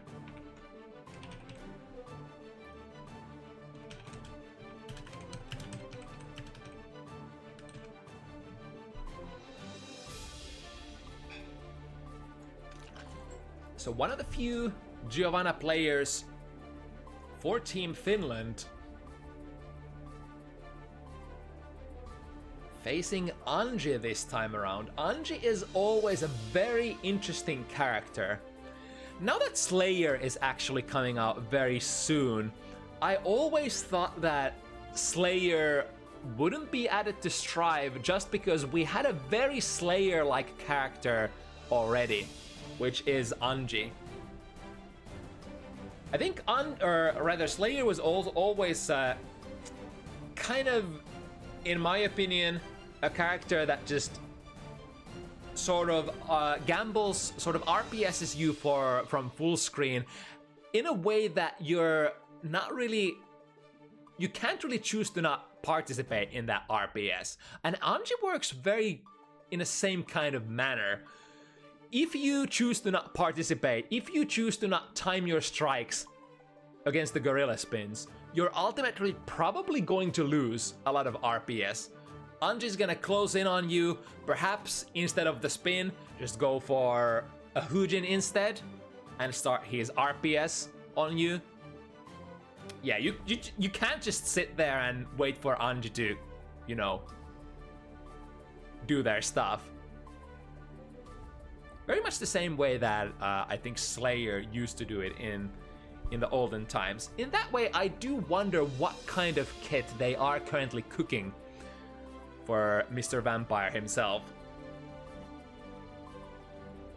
Whether, I mean, obviously the toolkit of Slayer is gonna have the Dandy Step, that goes without saying. There wouldn't be Slayer without Dandy Step.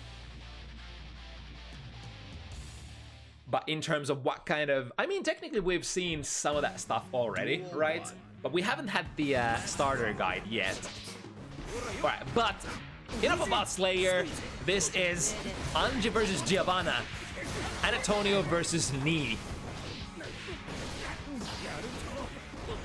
So we have one of the premium strikers of the game, Giovanna. Giovanna, Soul Bad Guy, May. Names like that come into mind when you're you know, asking for who are the kings and queens of strike throw in this game. And you know what else Giovanna is the queen of? Whip punishes. But it's gonna be a little different here in this matchup, like we discussed. Ungie is a very different kind of character, a very different kind of beast. And Giovanna having no access to meterless DP, it means that you're gonna be probably blocking much more of Ungie's Hujin RPS. Ooh, caught with a close slash. Very nice micro dash. Forcing Annatonio to burn that burst. Remember, ooh, wait a second, what did Annatonio whip there? Got hit by a close slash, and that's probably gonna be a wrap. No, missing the finisher. The 2S is gonna be sucked into the super. And now Ni jumping out of there, coming down with a jump B. Very interesting choice of buttons there. Don't often see that button being used. Is that jump B? Or is that... I'm pretty sure that is Jungie. Based on the fact that I've almost never seen that button before. Guilty Gear Strive really not known for known to be a game of jumpies in general. Usually use slightly heavier buttons to go for your air to airs. Nice instant air dash, punishing the butterfly there for Annatonio. And that's actually, is that gonna be a wrap? No, I think Anji is one of the toughest characters in the game in terms of not just the defense modifier, but also guts. It is the Japanese guts that we keep talking about. But with the nice landing into the throw, Annatonio is gonna get the first game.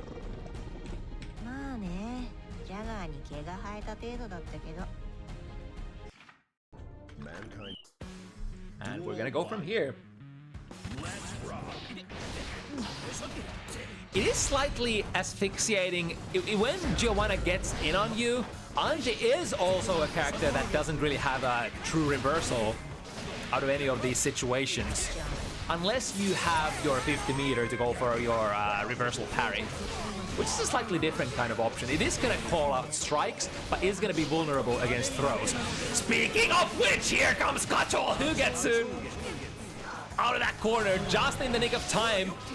Annatonio whiffing the air dog, but the lucky thing is, it does whiff quite fast, doesn't it? Into the empowered spiral arrow. Here we go. Giovanna, majorly same as Season 2, but having access to all, you know, empowered version of his, her special moves does bring a little bit of extra spice into, you know, how you route your combos and how you run your Oki as well. As well as some pressure sequences. Oh, there we go with a clean step dash 5K. So that completely spaced Nagiha, only -7 as far as I can remember. I think Giovanna doesn't really have, like many characters just don't have far-reaching buttons enough at that 7-frame startup. So probably the best you can do in those situations is just dash forward and make Anji block. RPS at least on your turns from your plus frames, instead of trying to force the true punish, which you probably aren't gonna get. Right, up dog, wall slump into the super, and now we're technically guessing here. Safe jumps are a risk against an Anji player who has 50 meter ready to go. Nice backdash out of that throw. Yeah, I know this game. Guilty Gear Strive. I'm ready to get out of that throw. Nice whip punish there, 5K, but not gatlinging into the combo. I got a 5K too, says knee, and then spins forward. Unhinged, close slash pressure into the overhead. Annatonio successfully blocking. Trying to jump out, close slash, pulling Annatonio back onto the ground. However, here comes the conversion. Not quite the kill yet. 6P reversal works like wonders. Completely missing the empowered axe kick option there, but still, as they say, happy little accidents. And speaking of, this is gonna catch the backdash. Not enough damage though. Oh my god, are you kidding me? Are you fucking kidding me? The Japanese guts. Living with literally 1 hit point, the Japanese guts, saving knee, and able to reversal their way into the victory there. That was kind of nutty, kind of sick as well. Never give up, they say. You have 4 guts, they say. I think it's 4 guts for Anji, right? Not 5. Right? We're gonna completely miss that close slash. I think me went for a backdash drift there, which is one of the few options that gets you out of close slash meat is kind of guaranteed, right? I guess it depends on your... Well, I'm actually not so sure. Depending on the timing, the close slash can still catch your backdash, depending on how it's timed. Mankind. Duel 1. No, it should be guaranteed because you can just the startup of the drift is invulnerable. So as long as you're airborne still from your backdash, you can cancel that into the drift. So technically, it should be able to get you out of just about any melee in the game as long as you have real estate behind you, right? Yeah, we're figuring out fighting game mechanics here, live on Bounty Hunters. Into Isse Ogi. Annatonio is gonna go into the next screen having that attack and defense modifier active from the full stick of butter.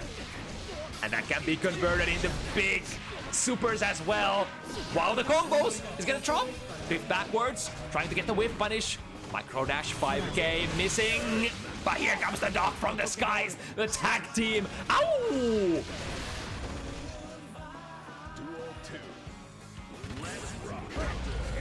And a 5 heavy, one of the most beloved tools of every Giovanna's kit. It is a extreme combo starter, very fast startup, and tends to reach very far and catch a lot of buttons from the opponent as well. Good trade there. Ooh, delayed the close slash option just enough to be able to call the cut. Wait a second, the Kacho who gets his should have actually been active there. Did Need try to RC it or something? Because I think it should stay active either way. Annatonio taking 4th game in a row here. I'm still perplexed though. It looked like in the heat of the battle, Annatonio didn't delay that much, did he?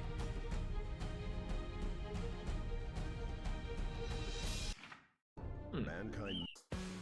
Duel 1. Let's rock. Tricky situation for Ni here. Taking the up dog, then challenging with a 2P. Very delayed Nagiha, again from a distance where it's really hard to get a punish. If you want to get a guaranteed punish against Nagiha, the Hujin low follow-up, you're probably gonna have to IB it most times. But that is a difficult endeavor as well, as Hujin is kind of a special Rekka sequence that you can always delay the follow-up a custom amount. Nice, and recognizes the OTG kill as well. Annatonio is on a roll here. Nice whip, but whip punishing a 5P. Was that a 5P whip punish? That is the queen of whip punishes for you, Giovanna. However, Ni, working with a really nice corner carry combo, gets the wall stick as well, choosing to keep the 50 tension instead and uses the 50 burst to get the hard knockdown. Hujin from house screen. There we go, and now going into the Iseogi. It's gonna put Annatonio full burst and 50 meter. Ooh, attempting the whiff punish, however, Giovanna is pretty fast on recovery, especially on those light and K buttons, or P and K buttons. This is probably, if any, a time for Ni to wake up and grasp the momentum. If Annatonio gets one more, oh my god, the ping pong combo, hello? Sending the opponent to the left and then slumping to the right. Look at that, that's over half of the opponent's life. Has to RC, sorry, has to burst. But Annatonio also realizing that he has to RC as well. The burst is coming, so might as well. There really ain't a whole lot of hits there for the opponent to burst. If they take 1 or 2 more, they're probably gonna be dead out of that combo anyway. Mankind knew that they could. Duel 1. And another Victorio for Annatonio. So what is the adjustment though? This pressure, this strike throw pressure, able to get a successful deflect shield and immediately into gorilla spin. However, now, ooh, okay, that's a big one. Annatonio forced to use the burst here aggressively to keep the momentum going. Dropping the combo. Oh, was that a spin? No, that was a... Wait. I think that was a startup of the spin. But didn't have time to go active, unfortunately. we go, nice IB there! The dash, micro dash into a block IB, guaranteeing the punish there against Annatonio's buttons. Remember, a lot of buttons in Guilty Gear Strive are minus, but a lot of buttons in Guilty Gear Strive also have quite a bit of pushback, so technically whatever button you IB, it opens you up with opportunities to punish, at least with throws most of the time. Here we go, Annatonio though is gonna clean this round as well, going 6-0. Feeling very comfortable here, showing how it's done. Quite 7-6. Knee still has a little bit of wiggling room, but only ever so little. It's like a couple of centimeters. Mankind. Duel 1. And with those couple of centimeters, they gotta do so much. Right from the get-go, the up-dog counter hit, forcing Knee to unleash the burst, and now working the corner. Annatonio has been relentless. The 2P checks the forward dash, however, as we say in Guilty Gear Strive, even if you get that up on a 2P, it's basically not gonna do anything if you don't Gatling it into something useful. It is gonna be minus. Stands up the block once again, Annatonio with a clean defensive game plan. This is some of the best defense that I've seen in a while against Jungie. It's not, oh my god, look at that, the red wild assault as a whiff punish, as if Giovanna didn't have enough whiff punish options already. 6 heavy moving forward. Getting backdash on that, or punish on that backdash. These are the kind of combos that we are gonna need for Knee. However, here comes Annatonio once again, 6P, that was a really nice idea. And an idea that worked out as well. Shin, plus frames. A little too far to push the situation though. Nice, but again the 2P into the Gatling 6 heavy. Doesn't reach. Calls out the reversal super, is that gonna be a wrap? The 5D, no, misses it. But he was not ready to punish there. Goes into the deflect shield. And with the swift forward dash throw, Annatonio clearing this matchup 7-0. Man, I think that red cloud gas ain't just for show here. Holy moly. I think we're gonna have to probably place Annatonio into a slightly higher skill bracket here. That is quite convincing Giovanna play there.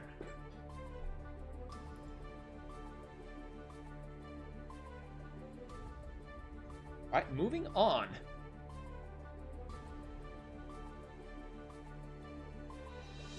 Next, it's gonna be a Spain mirror.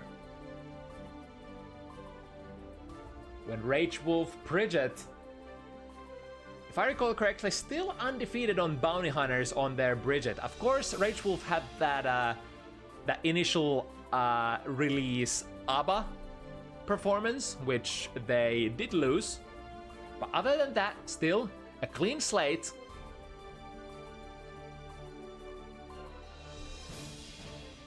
And a potential contender to end their clean run on bounty hunters here. Vlink, Chip. Interesting matchup as well. Bridget has pretty good reach, pretty good set play, pretty good space control. However, Chip, one of those characters who pretty much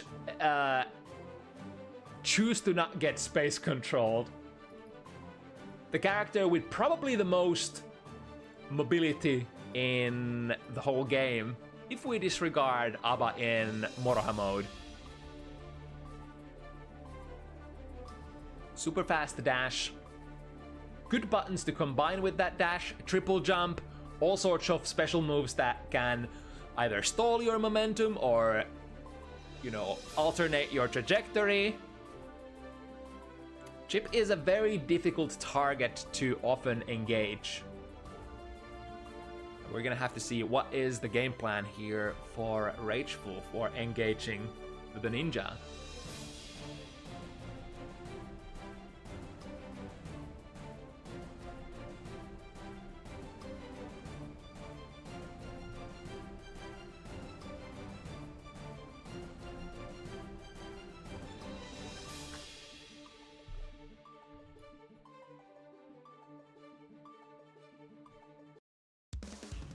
Also RageWolf displaying that red cloud gas,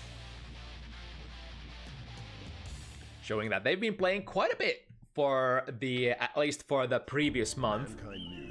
It's usually the way to acquire that vanity item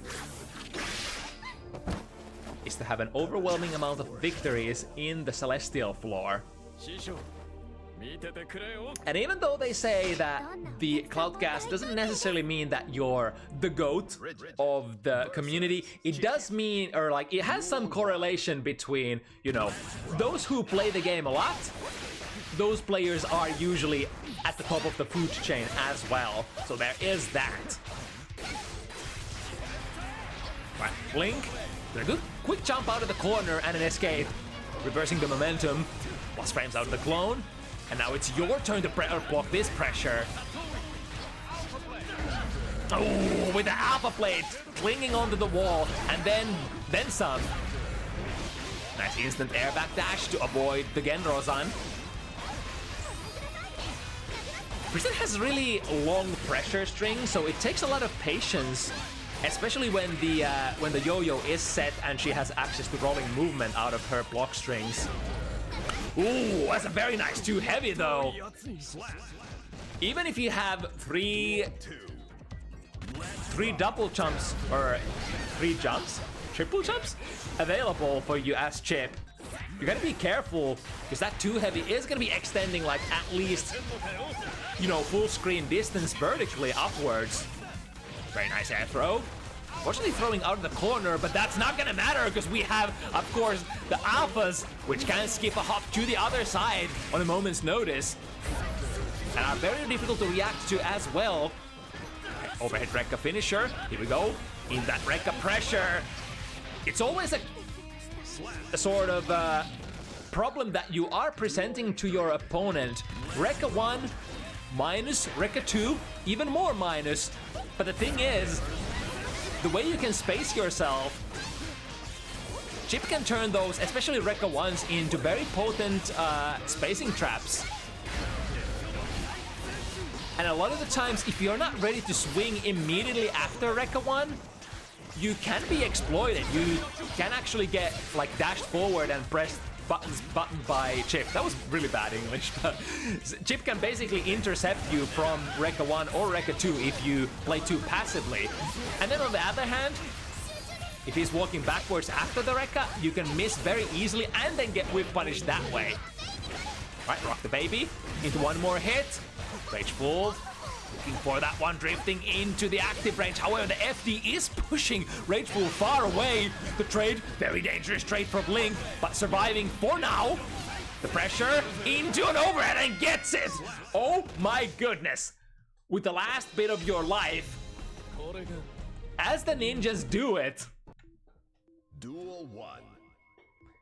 In one, like in a certain way, it doesn't really matter that much that you are Chip Xanath with basically 0 life to spend anyway, because like, what are you gonna, if you get comboed, you're gonna die anyway out of most hits, because you're gonna take at least like 1/3 or half of your life for like BMB hits from the opponent, because you're technically the squishiest character in the game. So any life is okay. You can make it work. You are the most mobile character in the game. Vlink has been very patient on defense so far, I gotta say. There we go, aggressive yo-yo. Goes for an instant air dash, jump heavy, catches from the other side. Missing with the diagonal. Nice reaction on the 6P. That is definitely one aspect of the neutral game that you absolutely have to have in order. Oh, and another aspect you got to have in order in terms of the Rekka pressure. Rekka 2 into Rekka 3, even on the fastest cancel, you can always interrupt that with a 6P, no matter what character you are, I believe. And RageWolf played just that. It plays a lot of, like, it plays an extremely important part, especially because Chip players, they love to go from that Rekka into Rekka 3 RC. So if you try to do stuff like DP it, for instance, the RC is gonna come out and you're gonna get baited. But if you're mashing a 6P instead, that's gonna prevent the it's kind of sort of gonna prevent the Duel 1. Rekka 3 from going out to begin with, so there won't be any RC. Alright, the pressure from Vlink now, working with the corner. RageWolf has spent their burst, so we'll have to, I was about to say, we'll have to either rely on the universal mechanics or the Starship, which is Projet's DP. Here we go, that's what we were talking about, the overhead Rekka into RC, and then forcing the opponent into one more mix-up afterwards, whilst also building decent amount of risk on them. That is Chip Zanev. Oh, nice moves! Sees the DP coming from miles away. Backdash, bait it, and that'll be that. Next round.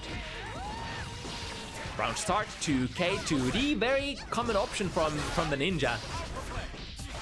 We're completely whipping the alpha play this time though.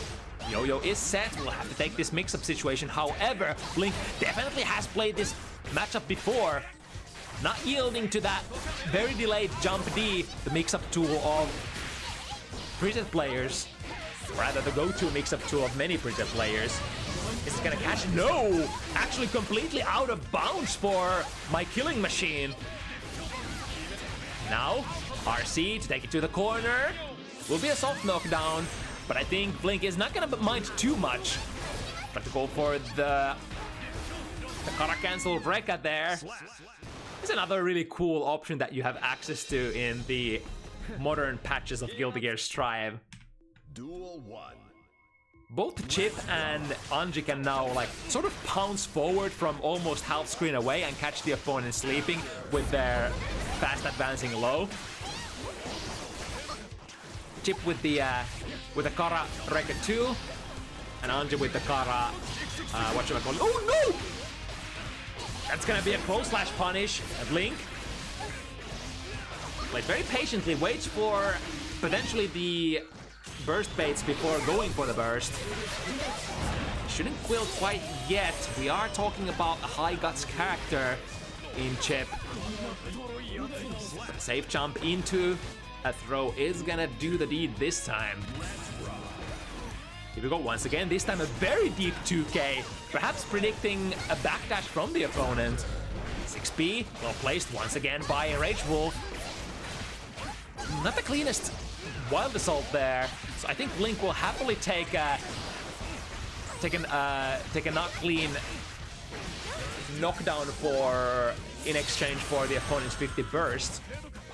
However, through the wall we go. Throws a shuriken. Not quite any follow-up out of that this time around. Spacing trap once again. Is the opponent gonna press?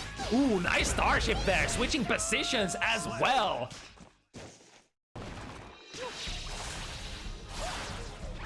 There is definitely one way that you can deal with the diagonal alphas if your timing is right and if you have a DP that has a lingering enough hitbox that can sort of tag Chip out of that still. Here we go, instant air dash against that 6P mash. Remember, we were talking about the 6P mash against the overhead Rekka. The downside is that you can never react to it. So if Chip predicts that you are in fact gonna be mashing that 6P, there are various different methods that you can exploit your opponent's non-guarding state, so to speak. Now this time it's gonna be microdash 2K for RageWolf instead, burst by Vlink. That hit is gonna be turned into a clean, hard knockdown. Through the wall we go, positive bonus. Unfortunately for Vlink, we have only so much burst to spend, but a couple of hits, look at how much burst, or sorry, look at how much tension Vlink already built with those. Right, nice conversion. Sometimes conversions like that can be very hard when you catch, especially with like buttons like close slash, when your opponent is backdashing. You would have to sort of hit confirm that combo very fast and probably pilot, like not autopilot and go into a different kind of combo to keep the combo still alive. Plus frames, met with the Starship. Don't you dare to jump! Rolling movement into the other side. Vlink probably has seen these shenanigans before. Initially blocking correct, but the tick mix-up. Won't be able to see these.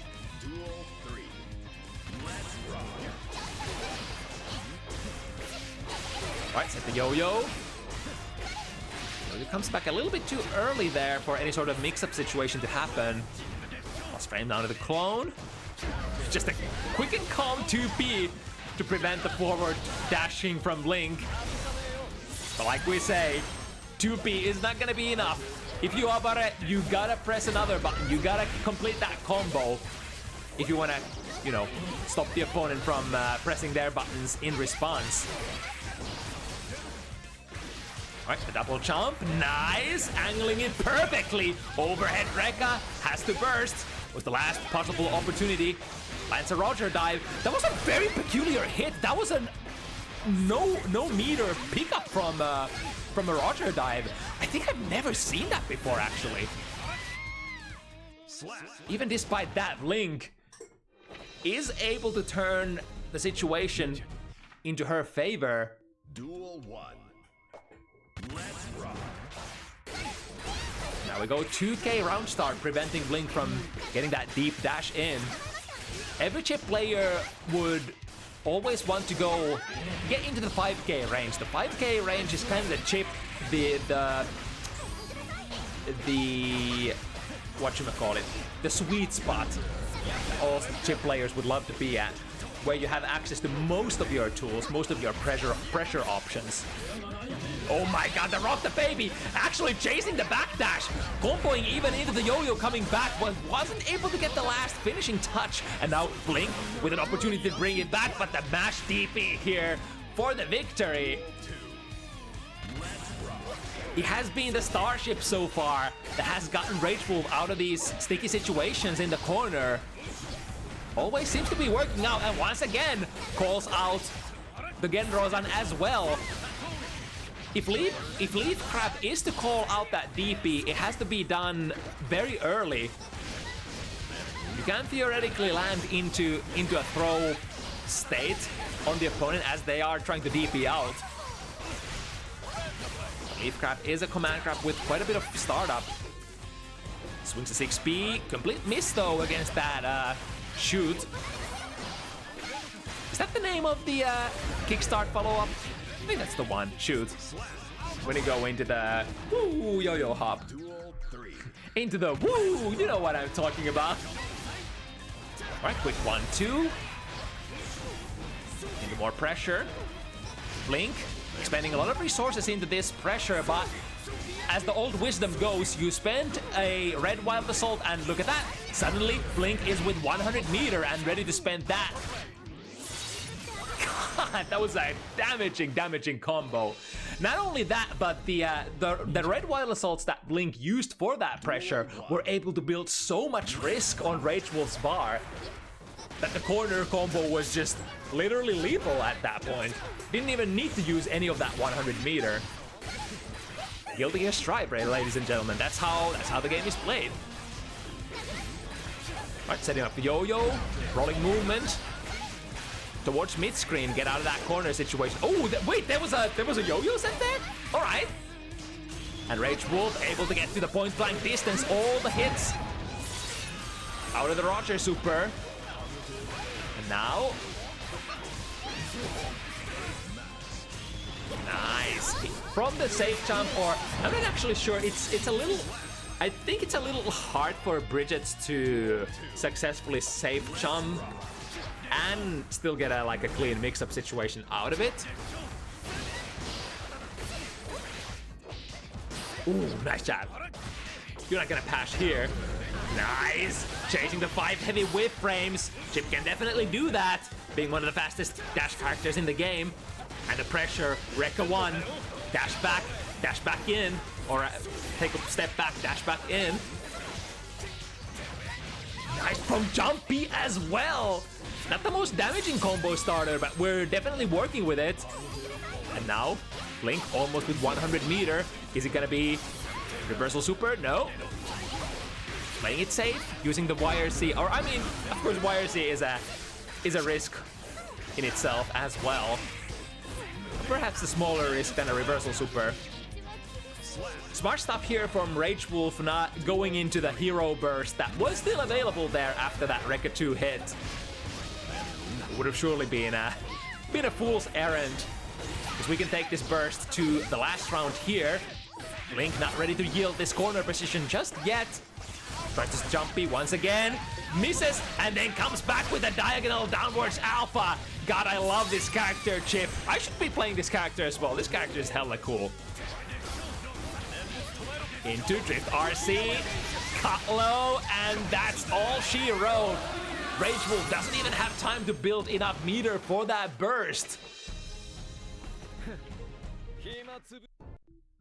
Vlink has been able to successfully... what's a good analogy here? To seize the momentum. Sounds pretty cool. The 5kk, stagger pressure. Ooh, nice! The first time we see that piece of RPS, you can always press a button against if Chip tries to send a clone at you from the block string. If you're daring enough to press buttons into it, technically you only have to poke the clone, which will make the main body take damage as well. Like wall break from Vlink. Ooh, there's a very aggressive kickstart, my heart! Blue RC working with some extended Juckle properties. And a killing machine to break the wall as well. That was a really nice sequence there for RageWolf. And those kind of sequences are exactly what we're gonna be needing here if we wanna come back in this set. Well spaced kickstart break. Maintaining plus frames. Takes the gold burst as well. However, gold burst, not very punishable unless you're playing some sort of a... What do the cool kids call it? The gold buster? I think gold buster is what they are calling it nowadays. When you go into like a close slash option select and then throw an IB them in the air if they're trying to gold burst out of your close slash. Alright, Vlink with the pressure, and that tension ain't gonna be going down anytime soon. One of the nastiest situations that you can be in Guilty Gear Strive. Ninja with a hard knockdown and a positive bonus and tension to spend. The 5 heavy, the one button that Vlink is probably the master of. Every time I play against her, she's using that so well, especially the Rekka, the RPS of the Rekka into 5 heavies. Man, I'm getting PTSD flashbacks out of that. Look, good 6p, and the yo-yo is still there, so not really utilizing the rolling movement for that combo. And a DP, Vlink doesn't even need to go into the RC. However, RageWolf does make it safe, just in case the opponent was blocking. Alright, to the other side, RageWolf, no reaction whatsoever. Get a whiff punish with that 5 heavy into a throw. Yeah, this was a really successful game here for RageWolf. And playing it very patient as well. I think a little more impatient player such as yours truly would have definitely been pressing a lot of buttons there, especially since, or especially in those situations where Vlink were air dashing over and then landing in front of you. But RageWolf showing that you don't necessarily have to press. You can bide your time. Right from the stagger pressure, finds a very delayed 2k Rekka. Which is one of those counter tools against, people who are trying to press 6B or other buttons during your pressure, your Rekka pressure sequences. And a nice little 2K, or rather 2D OTG for the round victory. There we go again, trying to press that 2K, but Vlink with the perfect spacing trap on the whiff punish. Start break. Starting this march towards the left corner. However, the ninja with the multiple air jumps. Are we gonna take the right wall? Are we gonna take the left wall? We're gonna take the right one. Lots of corner carry coming from Bridget. Set up the blue wild assault, set yo-yo 2k, and go into the winning mix-up. Really nice situation that you can spend 50 bursts as Bridget, or that you can sync your burst meter into. Ooh, nice, the double jump air throw. Snatching Vlink out of really high distances. Here we go again. Lost frames. Out of the clone.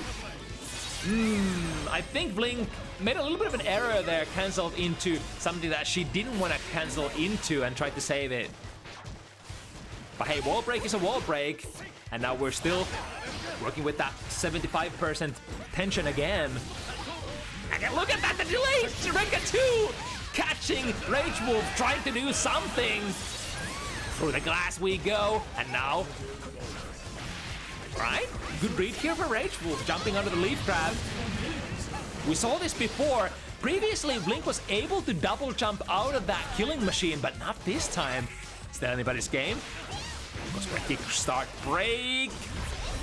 Into setup yo-yo, here we go! The DP finally, Vlink hasn't been unleashing those all too much. And a finishing strike with a shuriken. I throw shuriken into the darkness. Where it lands, nobody knows. Until it landed on RageWolf's face. But it's very understandable that Vlink hasn't been rocking too much with the DPs, because Bridget can play those overheads or like those mix-up strings fairly airtight as well. Especially if you go like airtight into overheads.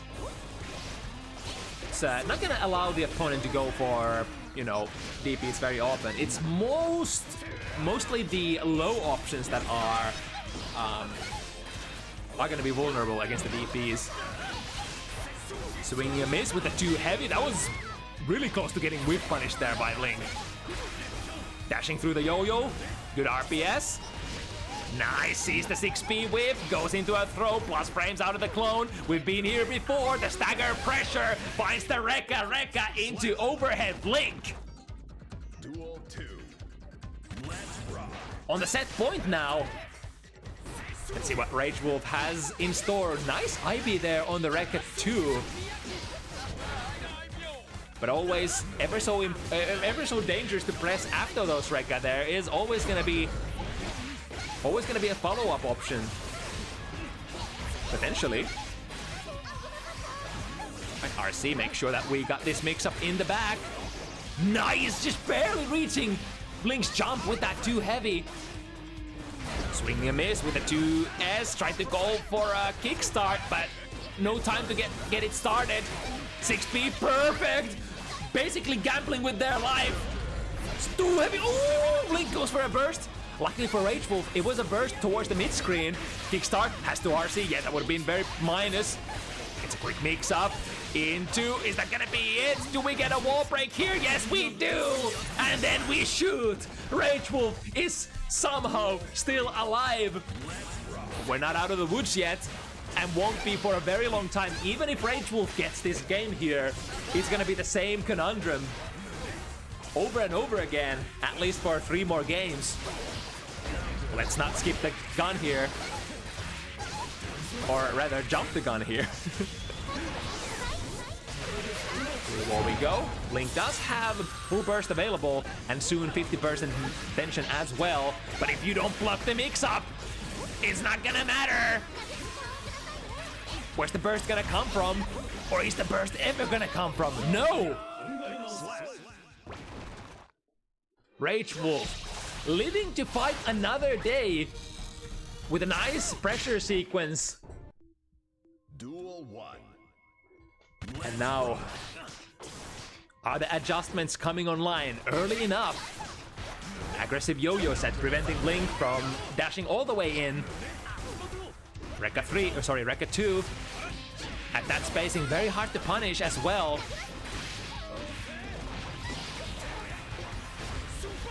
Ooh, that was so dirty. Going straight into the third Rekka. I mean, from my experience, no one's gonna be ready for the Rekka 1 into Rekka 3 most times. Or just go like, what should we call it, the Kara overhead Rekka straight out of your button. Now Vlink set point, or set point once again.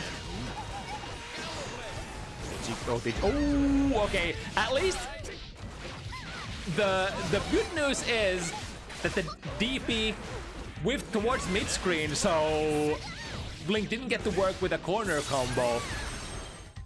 Soft knockdown, perhaps last RPS situation of the game. Overhead Rekka RC, you already know it, that's a throw and that's a wrap!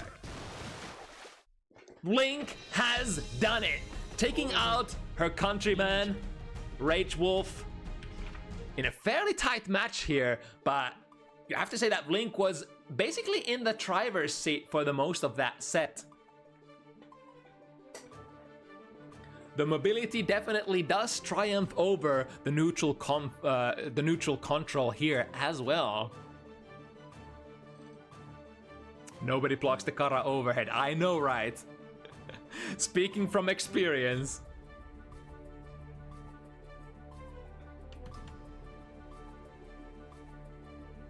Alright, that'll be that.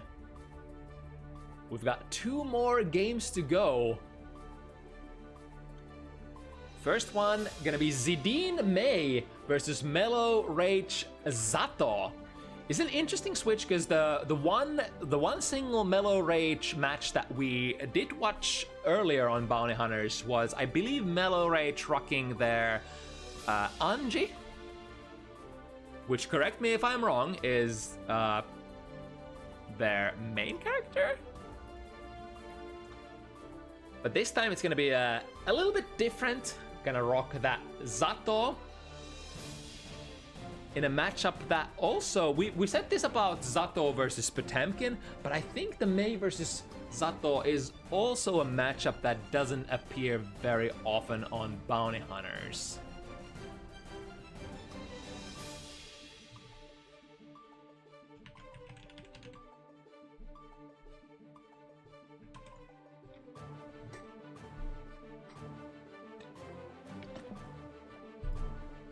I kind of want to go into the datasheet and check it. I think we have no more than like 50 Zato matches throughout the history of Bounty Hunters, so it wouldn't be too fast to check if like how many times we've actually played this during the time that we've been running the event. Anyway, Zidine Mai. I believe this is gonna be just like the previous one, is gonna be a country mirror match. So UK mirror here.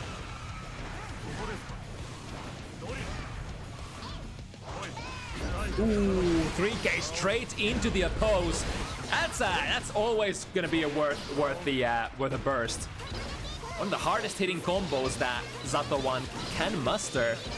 Ooh, the split into a low.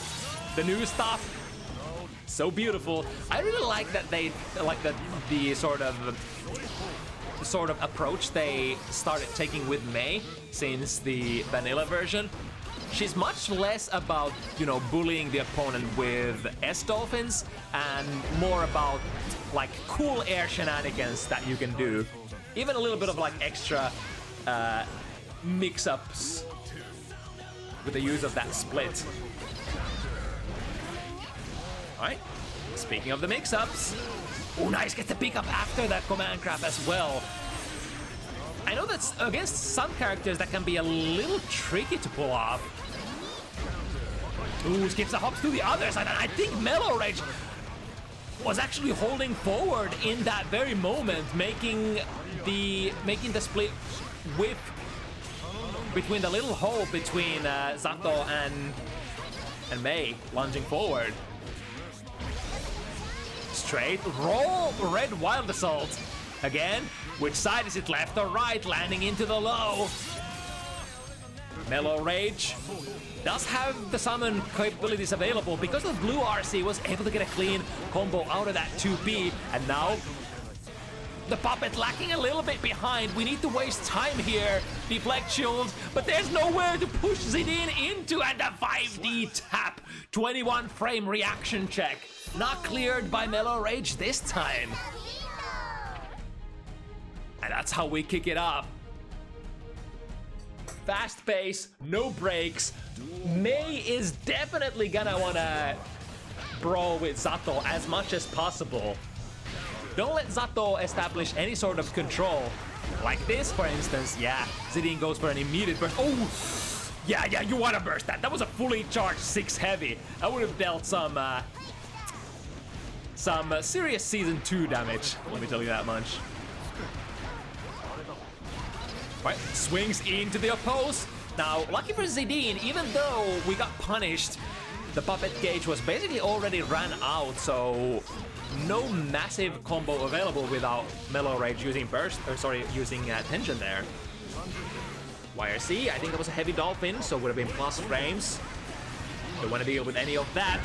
The little guy left behind and expired, but here he comes again. Hard knockdown, ready to go. Nothing really to do but block initially here for Zidine. And a smart decision to take that burst into the next round. Could have potentially fought for that round still if she wanted to go for a burst, but you know what they say about consistency and not taking risks! Uh-oh! But now you don't have... Or wait, Zidine did have that burst available, but chose to just take that. No, not again, not again. Can't afford to take that. I think that would have actually been a literally kill. That 2 heavy counter hit while the oppose is holding down the fort. One of the biggest yielding sequences available for Zato. Now taking a couple of back steps, summoning into the Pierce. 5D, rings as a counter hit. Uh-oh.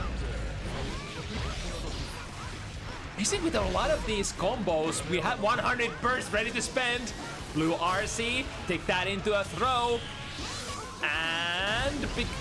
Oh my god, Mellow Rage actually was able to get off the ground and sort of avoid the mix. That's probably one of the best positions that you can be against mix-ups like that. As long as you're not grounded, there's really no way for the opponent to kind of mix you up. But you will land into lots of minus frames, so there is that.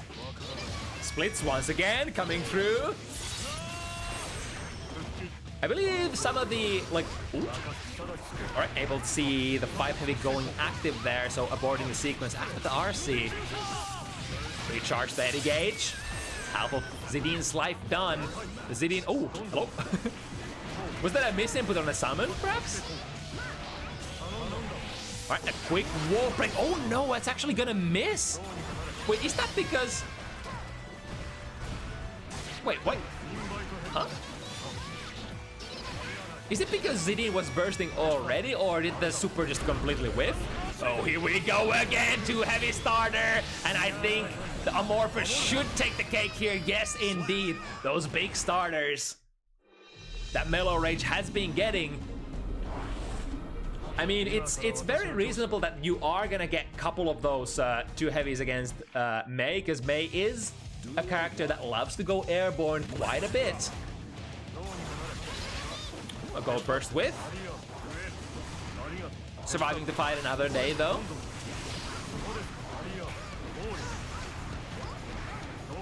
Here we go, surviving the full onslaught of Mellow Rage puppet pressure. Slides into 3k, no RC to no tension to RC there though. So Mellow Rage is gonna take this position back and bait the burst as well. YRC is still available. Should Zidine get pressured? Well, not anymore.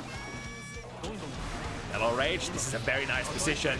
Basically uncontested pressure and combo prospects, which is a very rare opportunity for Zato. Often enough, you have to contend with universal mechanics such as the YRC, the burst, that can just, oh my god, Zidine, you just didn't do it. Drifting forward, and goes for a 5D of their own. No doubt uncharged this time though. It's, I think, Zidine who enjoys the fully charged 5D a little bit more than your average player. Ooh, caught with the invite hell there, and into a successful combo in... No? Okay. Happy little accidents. No worries. Everybody chill. Ooh, that's a call out and a half. Zidine going for a raw wild assault out of that wall break. Perfect. Runs straight into the drunkard shade.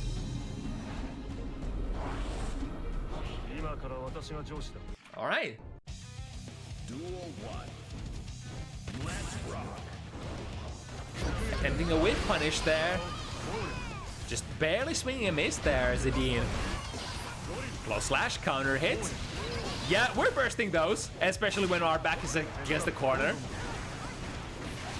Wouldn't be fun to take a wall break this early to the round.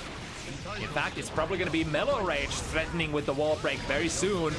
There we go. Tap. Ooh, okay. Look at the combo, but is gonna be able to waste a decent amount of time. Fully charged 5D once again, and 5 jump heavy from what side? Hello? Ishiwatari? Where are the hitboxes going? And why are they hitting? And you already know this corner combo gonna deal some massive amount of damage. We were talking about the low guts on this character Zato 1, which is technically 0. And consequently, oh, that was a really nice side swap here. And with a blue wild assault, a couple more seconds to spend before Buddy is back online. Here we go, spend all of your attention. It's usually attention really well spent if you can, you know, just waste enough time to get into a position where you can just summon safely once again. Oh, clap it. That was all of the claps in the world. Another like relatively common situation that Zato players are gonna try to use to get your last pixel. Oh, that was so cool. Dove underground and then using the puppet to get the punish on Zidine instead. We go with the throw. Which side this time? Oh, okay. The 5D tap got on the airborne. Nice call out on the deflect shield, and we'll have to take this knockdown as a soft one. That was so smart! Smart moves by Zidine. Sees that the 6P is coming out during that dolphin. So disengaging from that situation and then getting a whiff punish. 2-2. Duel 1. Let's rock. Right, a couple of... Ooh! Okay, it is Mellow Rage who is throwing. I thought Zidine would just try to run past the oppose, because Mellow Rage was flashing that oppose so many times that Zidine was like, all right, you do you, and let me come and grab you by the collar. You go with the up RC mix up. Mellow Rage not yielding. Getting a very nice unsummon as well. The unsummon is really big value because after the unsummon you kind of get like a burst of recovery time on your little Eddy gauge. So the Eddy gauge is gonna be coming back extremely fast.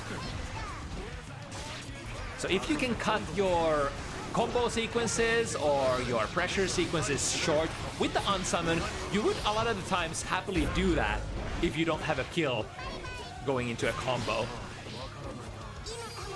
Right, drift into another. Oh my god, hello? Ooh, not quite be. I think Mellow Rage was trying to take a dash forward and make the air sequence whip. Nice side switch. Mellow Rage has quite a lot of resources to spend. We are choosing to take it with the Sun Void. Recharge the little Eddy gauge. And then clap it. YRC, but there is nothing in sight. So I think how it works here is that the YRC, it only takes away the puppet if it connects on the main body, right? But not if the puppet is sort of attacking along. Correct me if I'm wrong though.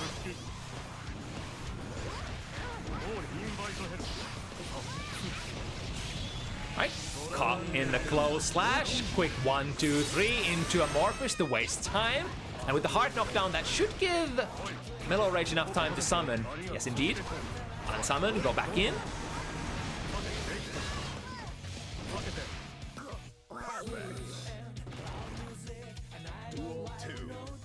I think the when you go wall break into the clap, clap, clap, it's only like the it's only gonna be like a little amount of chip damage that you're gonna be taking, so it's not the worst situation unless you are literally at your like last pixels. 2. Oh, couple of Drunkard Shades. Zidine not extending herself into those though. And in the corner we go. Mellow Rage has been so smart. Like, just always ready to dash out of the corner when those up dolphins and or the splits are coming. So Zidine just keeps putting herself in the corner on a regular basis. YRC, last ditch effort. Get Eddie out there as well, work as a tag team. Again, more. Finds the hit, finds the overhead, and Zidine doesn't have the burst yet available. So just gonna have to endure here. Wow, that was a really nice comeback. I was about to call this Zidine's round at one point, but then I remember this guy Zato is capable of all sorts of really nasty tricks. Usually if your opponent doesn't have a burst available or that YRC, you have such open hands, you know, opportunities to do all sorts of nice pressure and the like that. You can really make those comebacks happen. Right, into the low and into the close slash. The pressure, running really fast. Is it gonna be a kill? Yes, indeed. 0 guts once again. 5 heavy through the wall. Zidine looking to perhaps equal the situation a little. Clashes with the 5 heavy. Sets up. Oh, that was interesting. I wonder if Zidine is setting the beach ball purposely as so that it whiffs. Probably not, because you would much rather have the plus frames if possible. Into the low. Here we go. Tap dust once again. It's gonna be very limited. I was gonna say really limited amount of damage, but that's a freaking full combo. Oh my goodness. May, why are you like this? Ooh, nice movement over the shadow. Over shadow and far away. Once again, Mellow Rage trying to dash, block forward. But getting caught there at the end. A very important round here, or rather game here for Zidine to grab. Now only 1 game of buffer. And the prospects of bringing this set even once again don't look too bad. Pretty nice play for Mellow Rage here. Protected by the oppose. Able to get a command grab on the landing. Misses the throw in the air. Nice backdash out of the 3K. Ooh, that was a big 5B mash. And all those jabs are like we have been talking about how the jabs don't really do much in Guilty Gear Strive unless you have a successful combo. The one differentiating factor is characters like Zato, against which if you make Zato block anything, the puppet is gonna disappear, right? And the puppet gauge is gonna be zeroed. So even if you don't necessarily get like the biggest combo out of it, you're in a really good position for the next 8 seconds. Nice pick up with the use of Red Wild Assault. We want to get wall broken. Puppet coming online here, summoning. Here we go. Nice! The fuzzy jump out of the command grab. And then surviving the follow-up situation as well. Remember, a lot of the times, even if you jump out of the command grab setup of Zato's, the puppet, if there is any gauge to be spent, the puppet is just gonna pull you back onto the ground. If a shield works out, Up Dolphin just barely misses in front of Mellow Rage. Get thrown into the corner, and here we go. The blue RC sees the move active, perhaps expired already. Yes, it is. The angle! Mellow Rage, you're so good, but then you missed the throw. Great defensive plays by both players, back and forth, and Zidine brings it 4 points even. All right, baby. It's gonna be one of those games, isn't it? This is honestly some of the best defensive play that I've seen in a long time from both players against these characters. Here we go with the throw. With Wing 6p, perhaps a miss on the summon. Who knows? With the last bits of the Eddie Gage summoning into a pose. Drifting into... Oh, very nice! Zidine sees the drift coming forward, uses a drift of her own. But the solo combo, not quite gonna be finishing Zidine yet. Drift forward, one more hit. We need any hit. Any hit is good. Chip damage is gonna become an issue as well. That's why Zidine is holding onto that green thingamajig. The FD block that prevents all chip damage coming in. But the problem is when you are holding block, ooh, I mean that gold burst didn't become zero value for sure. Oh, Mellow Rage with the jump D, skipping to the other side and then getting a quotation mix up for a positive burst. Or sorry, positive bonus. And with all that meter that we gained from that positive bonus now ready to make it ever so difficult for Zidine to interact with any of this. Autocorrect, oh my god, was that a mix-up as well? Froggy is coming. Oppose, can't press a button. Oh my god, that was one of the sickest Zato 1 rounds that I've watched. That was like pretty much Mellow Rage feeling themselves, showing some really cool stuff. And they could afford to as well. Once again, once you've baited out the burst, once you've baited out all the tension, and there are no universal mechanics to be used, that's when your time begins. Again, baiting Zidine, inviting Zidine to dash through the clone, or rather the oppose, and then instead going for a command grab of their own. And if the opponent is gonna be dashing into a throw, it's a command grab. It is invulnerable to throws. So it makes so much more, it makes so much sense. Nice tick. We go, oh, wait a second, was that a backdash PRC into jump D? That's gonna be, oh, man. Mellow Rage has so much just so obscure tech that I've never literally seen from Zato players before. Goes to show, even if this is not necessarily Mellow Rage's main character, or who knows, maybe it might be nowadays. These top level players, they have the good stuff. They've had time, they've had experience, they've determined what are the cool, not just the best options, but the cool, consistent options as well. Right, round start 3D, sorry, 3K, sliding in there. I think the decisive moment is if Mellow Rage plays a lot of like summon into unsummon into summon into unsummon in quick succession, he's not gonna have time to, between those summons, regain back the Eddie Gage. And then you're trying to prevent, like, when is he gonna take the extra break to actually not summon between the unsummon? I thought that Wild Assault was actually a good idea, but still just colliding with the oppose. And just like that, Mellow Rage taking it to 4-6, advantageous position. One more to go. Is it the last 2 games, or rather the last 3 games once again, where we're gonna have a quick burst of momentum swinging in favor of one player? Yeah, it's so tough.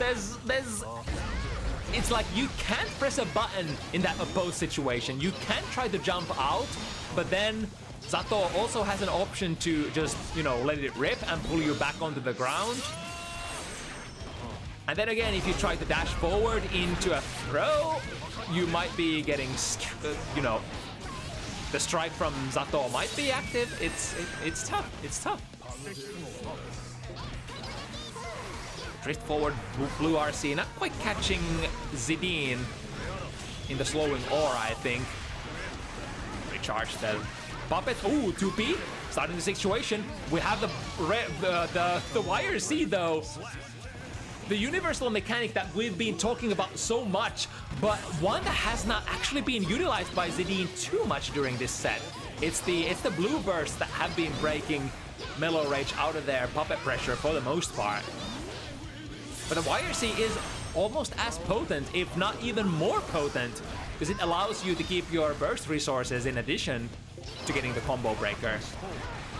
Alright, once again, time to defend. Oh, and that time we were talking about it, and then Mellow Rage just baits it.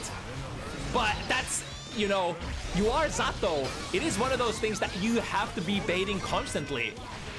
Because people are gonna go for it. It's just that strong. Despite that good bait, Mellow Rage not quite able to bring it home. Not quite able to take the set just yet.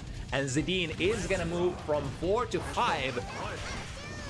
We'll still need 2 successful. Oh, that's so smart. Okay, that's what Zidine was trying to do previously. So the red wild assault and then cancel into throw immediately. And because the oppose is gonna nullify the red wild assault, you can literally go straight into a throw as long as Mellow Rage, as Sato, doesn't have something active there. I'm going to steal that, I think. That's some interesting tech. 5k, ooh, that could have been a really nasty starter. Catching opponent, especially in the corner with May 5k, can lead into 6 heavy into good night, lights out. But one way or another, he's gonna be lights out for a moment until good opposes once again. YRC breaks the momentum from Mellow Rage.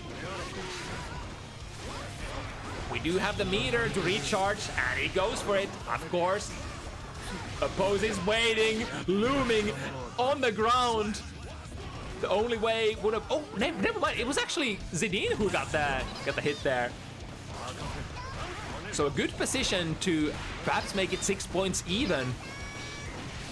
Dashing forward after the up dolphin. Need to waste time. Couple more seconds to go. And getting to that 50 tension, can't contain anymore. We want to pressure now. Don't want to give Zidine any sort of opportunity to get out of that sequence. Blue RC, slow down frames. And then, get a hard knockdown. Potentially one good hit here for Zidine. Deflect shield. Oh! Okay, this time, even though Zidine put herself into the corner, that was a summon into Oppose, and Oppose was just on the wrong side. So able to strike into it. The 6 heavy. Burst. Try to... Oh, where are we air dashing to? Takes Oppose, or the Sun Void. And now Zidine will have to proc so many mix-ups, won't be able to do it. But the good news is... Well, I guess there is no good news. It's only bad news here on out. We have to survive this round and then another game. And Mellow Rage is almost so close to a full burst gauge. Right, Beach Ball colliding with the Oppose. Runs out of minion gauge and drifts into a throw now. That is gonna be a punish. However, we're gonna have to use organic methods to stall for time here. Back throw into the corner, working out wonders for Zidine. Break the wall with a hard knockdown.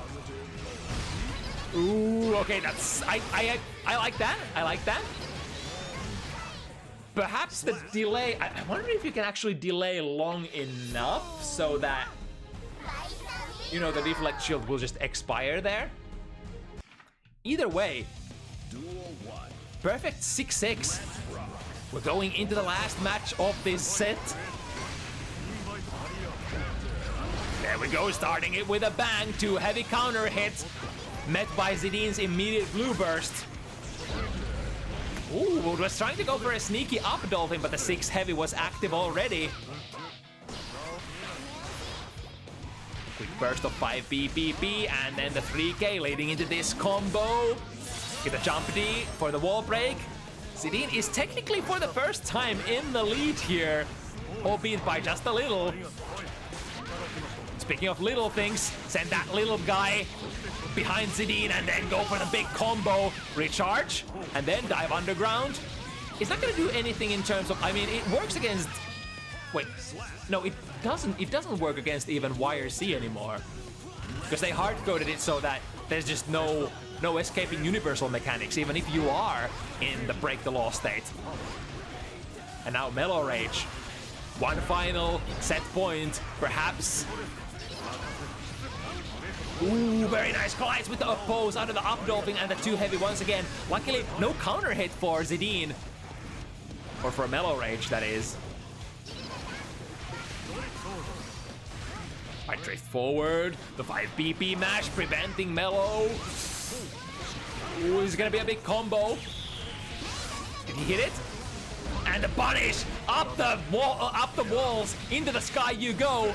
The cool combo jump, I think ended up missing the optimal sequence, but that is quite a lot of time that Mellow Rage was able to waste up in there. Landing the throw, very smart. 2K, up dolphin, scores.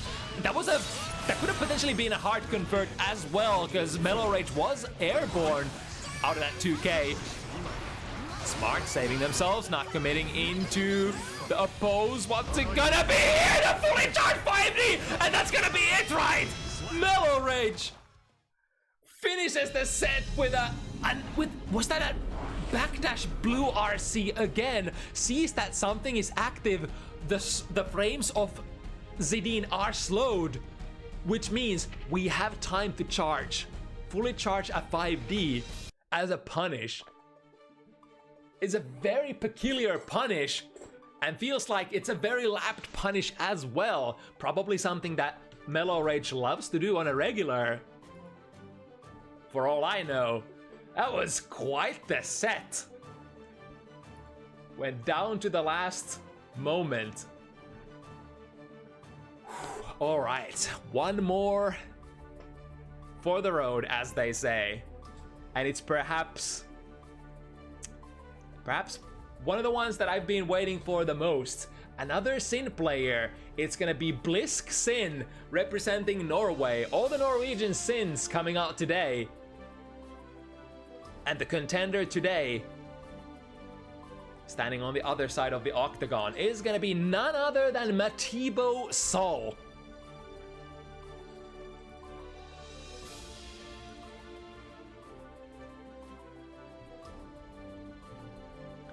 Let's give Bliskke the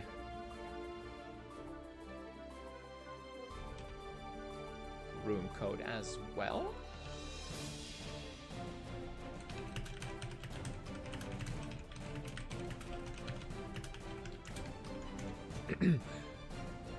Before we engage in this one, I'm gonna need a big sip of water. What was that? It was quite the set, the previous one. Hope you guys are having fun as well. As much as I am. This is literally why I'm hosting these events, by the way. Not for your guys' sake, not for your enjoyment. I'm doing this shit for my own enjoyment. I'm here to watch and cast these good-ass games. It's just a byproduct that I happen to be streaming at the same time. Alright, question is, do we have a Bliskke?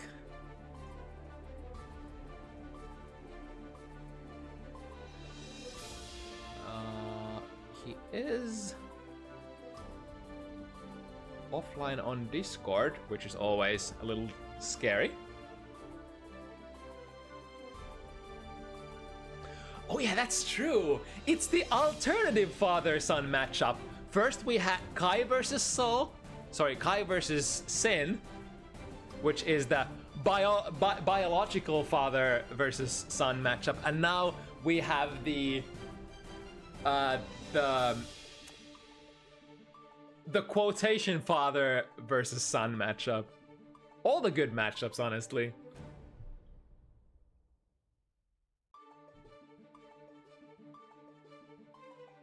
And the cool thing is, depending on which matchup you're kind of rocking, Sin tends to sort of mirror Sol and Kai in the way that when you're playing against Kai, you're probably playing footsies for the most part. I mean, same for Sol matchup as well. But the Sol matchup is a little bit more rumble and tumble, considering that you know, Sol wants to be a little closer than Kai, so it sort of ends up devolving. And Sol also has a little more what's the word we're looking for? A little more dangerous pressure. So you're probably gonna be sort of forced to try to get out of that pressure as soon as possible, forcing you to play a little more risky options compared to when you're playing against Kai. But that just makes sense in a way, because if you think about it, what kind of character Sin is? Sin is technically, mechanically, a synthesis between Sol and Kai. You take some tools from Kai, you take some tools from Sol, and then you put it together into a character. Lore-wise, makes perfect sense. Your biological father, Kai Kisk, your what do they call it in English? Your not actual father, your like not spiritual father, your adoptive father, I guess, in a way, is Sol. So it does make perfect sense that you're drawing sort of stealing tools and drawing inspiration from both of those characters. Okay, although I am starting to sweat a little here. Bliskke is somewhere unknown. Perhaps Mother's Day endeavors?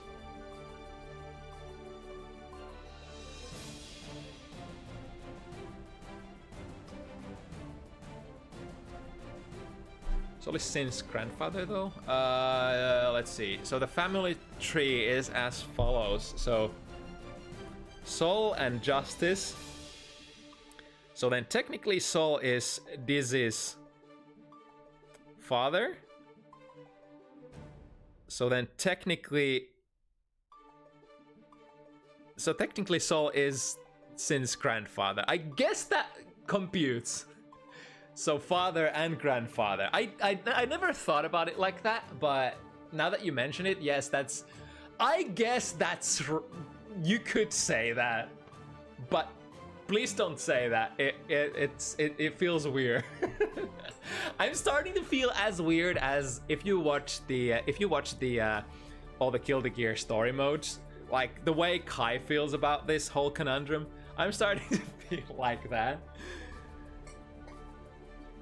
Yeah, GG lore is definitely quite something.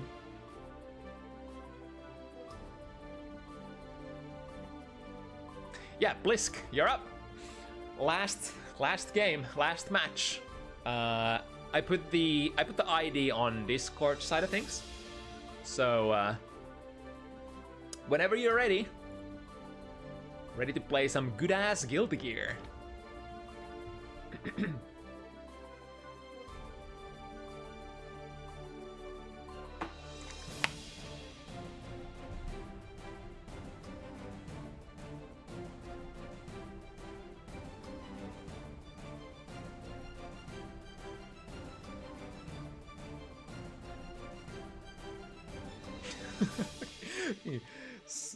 Sugar water. Oh my god. It's whew.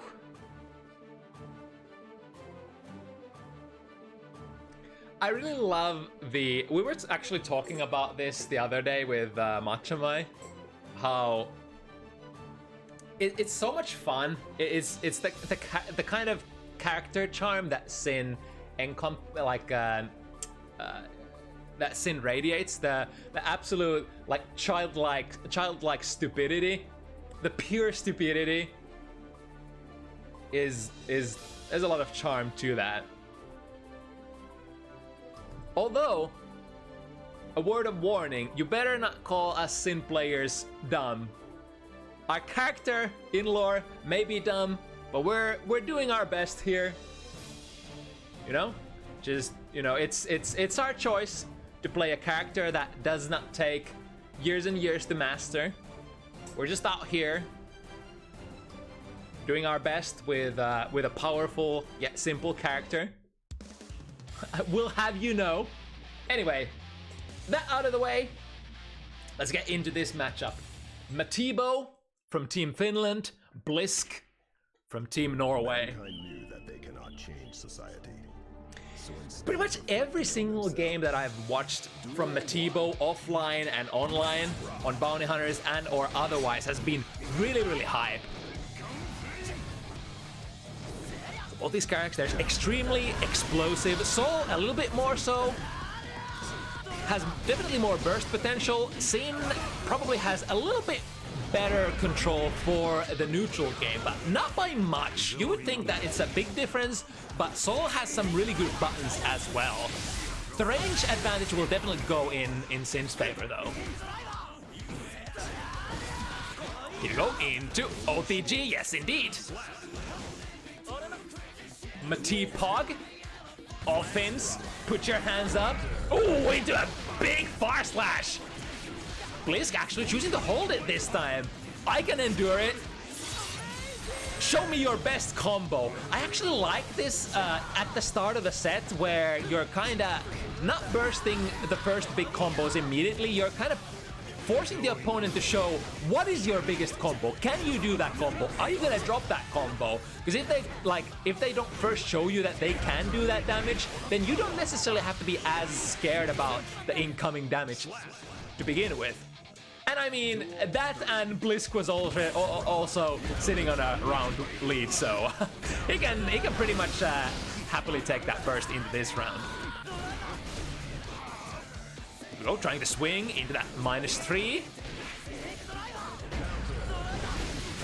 Into a quick 1, 2, 3. Kara cancels. Yeah, you already know it. Very steady damage. Any hit gonna be converted into a wall break.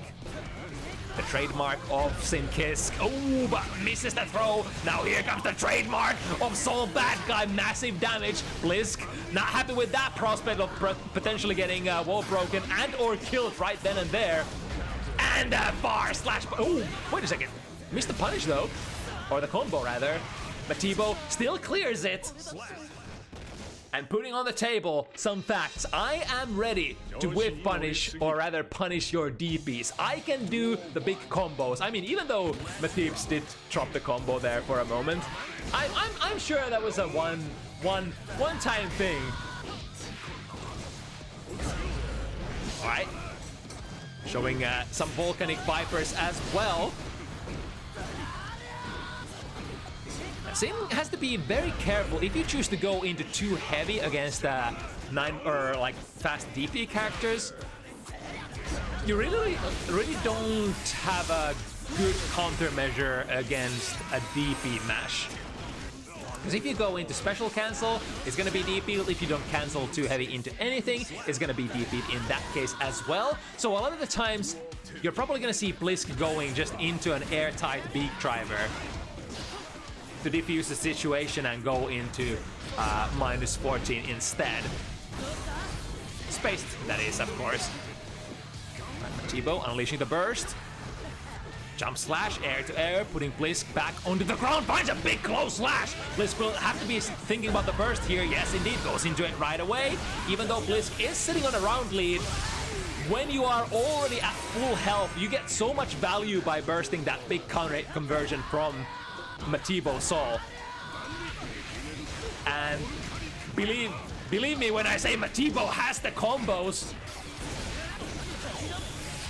Into clean hit as well. That clean hit probably was the make or break between getting that round or not. So good on Bliskke going, risking a little, but getting the clean hit at the end. Ooh, nice bait from Matiibo, and here comes the damage. Volcanic Viper, miss. Ooh, I wonder if that was a miss button on purpose, but we're not done yet. Red Wild Assault, get the heart knocked down. Now what are we mixing with? Nice call out the 2S. The 2S, I would say, is one of the best buttons for Soul for just playing neutral game. Lots of disjoint, can call out Elk Hunt, can even sometimes beat Beak Driver. Depending, of course, the spacing and timing. 5 heavy, catches the first hit into the overhead. Matiibo not ready to react this time. And here we go, the very steady damage that Sinkisk is able to produce. Here we go, RC. Is Matiibo gonna save? Probably at this point would be a big hero maneuver to spend that burst. So just gonna take it to the next round.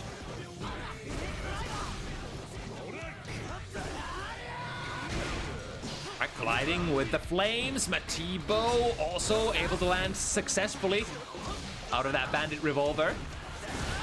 It's quite a bit of RPS with that bandit revolver, because it's one of those moves that you can delay the second hit as much as you want to. So you can use the threat of the second hit to make the opponent scared of pressing the buttons. And as we're talking about that, Bliskke is going for a couple of really quick and damaging Kara cancel combos. You don't really need anything too difficult as this character. Nice backdash out of the vortex. Being very safe against the DP here. One DP bait is gonna be big in this matchup. Can potentially end the round right then and there. That's why Bliskke goes for the DP RC instead. On hit, it's gonna switch sides as well. One more mix-up. Ooh, Matiibo! That's so smart! Not believing in the mix-up. After all, that high-low mix-up after the off the throw is extremely vulnerable against DP. We were actually talking about that mix-up situation with Matiibo some time ago, and I believe he was very confident just playing very aggressive options out of that one. If the Sin player refused. Yo! What? Just dash forward, meeting them with a close slash out of that gazelle step. I've never quite seen that kind of call out before. Matiibo. Just barely misses the clean hit this time. Bliskke counter hit. Doesn't have the stamina, unfortunately, to make use of that. The chasing, the new buffs, a little bit more chasing power when you hit far slash on an opponent who is airborne. There we go with a 2S. The button that we mentioned, so useful. Is there gonna be a kill? Not quite. Bliskke is gonna be one sliver of health left here. RC, yep, make it safe. There we go, and Matiibo with a 5k. That is also another counter strategy.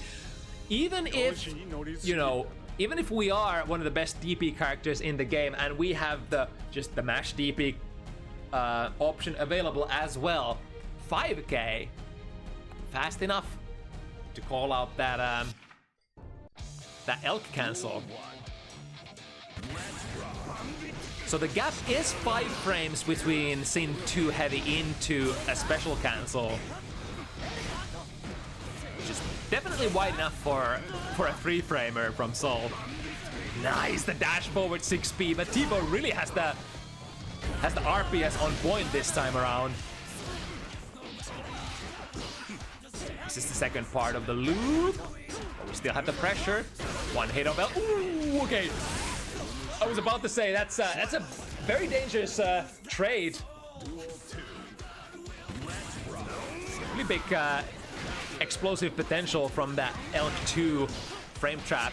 I think a lot of the times if you trade into a heavy enough normal, it's gonna bounce Sin far enough so that you're not gonna get like a full pickup after that. But as per usual, Sin has full control over how fast you cancel into your stuff. So a special move into its natural follow-up. Yeah, you can basically choose any amount of gap you want to give. Oh my god, look at that! Skipping a hop over that 2S with the use of Bandit Revolver. And now back to the footsies. Matiibo getting us off down with that gun flame, but not quite able to mount offense out of that, especially since Bliskke had so much meter ready to go that the DP, RC, or an RTL could have been an option there.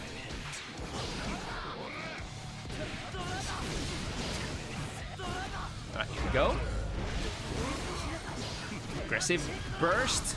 Keep Matiibo in the corner.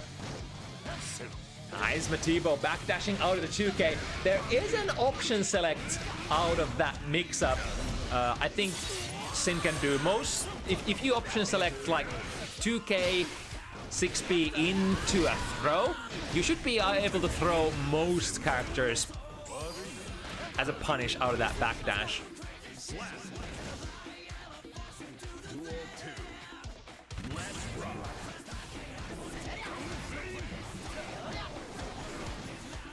Player swinging. Where's the whip punish coming from? Matiibo venturing close enough, gets a close slash. Lots of damage coming from that one, even when it's not a counter hit. Although, of course, the counter hits are the nightmare material from the Twitter. Once again, the 5K fast enough to call out the elk cancel. However, we're not done here. Quick 1, 2, 3. Gotta cancel super. Yeah, Matiibo is so aggressive against that mix-up. If it's gonna be the air backdash overhead option, should be able to call it out with not just DP, but like 5K as well. And the 5K, yep. Matiibo knows. The thing is, the 5K for Sol is, ooh, nice dunk. And able to bring it 3 even once again. The thing is, even the 5 heavy into a special move from Sin, which is a 3-frame gap instead, Sol can trade into it with his 5K. And most of the time, when you're trading with the normal, it's actually in your favor instead of Sin's favor. There we go, close slash, punish between the hits. That should be a wall break and a kill. Yes, indeed. Should reach high enough. Surgical, clean, precise. It's just like, it can be the difference maker between a top level, like losing or winning against a Sin, like punishing every single of Sin's DPs on block, and then letting perhaps like 20%, 30% of them slide and missing your clean punish. Speaking of clean things, through the wall with a clean one. Ooh, nice! Got the punish there initially, but a little too far to make it combo into too heavy. But still, the pressure goes on. Situation dead even. 3-3, both with 1 round. Almost equal amount of burst as well. The gun flames from full screen are surprisingly good at calling out, you know, the space control attempts from Sin. Nice big driver.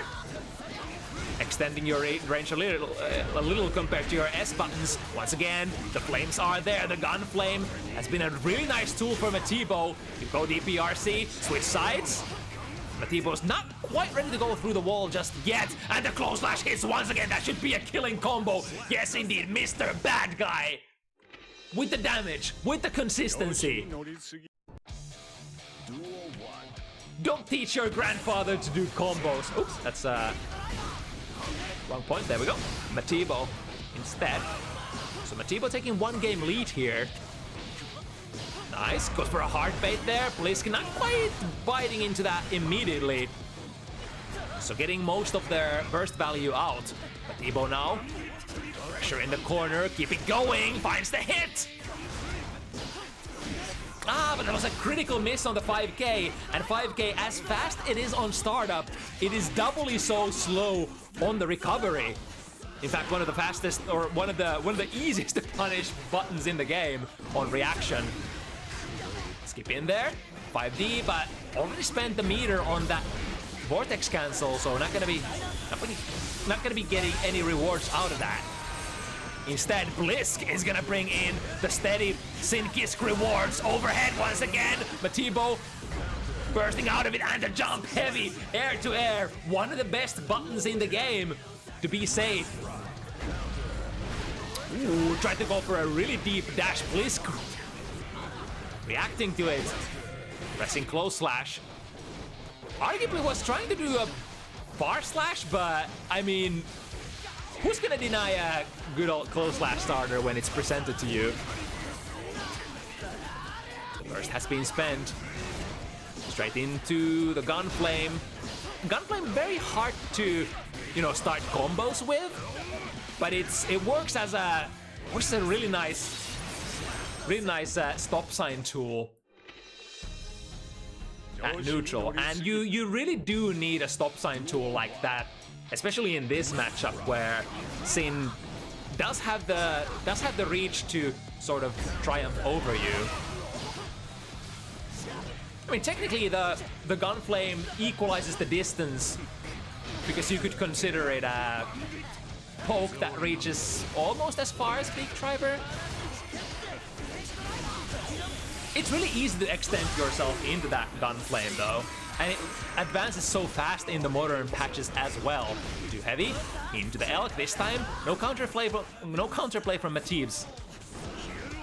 Players are loaded though. The meter burning a hole in their pocket. There we go, 5k. Are we switching sides? Yes, indeed. Bliskke nowhere near that burst. However, the drop. And now, Bliskke has the 50 meter. That could be a kill. If he gets the clean hit, not quite. It gets... Oh, I love that. It gets progressively harder, I think, to do clean hits the further you are away from Sin. And from some distances, it's just outright impossible to get it if the opponent is too far.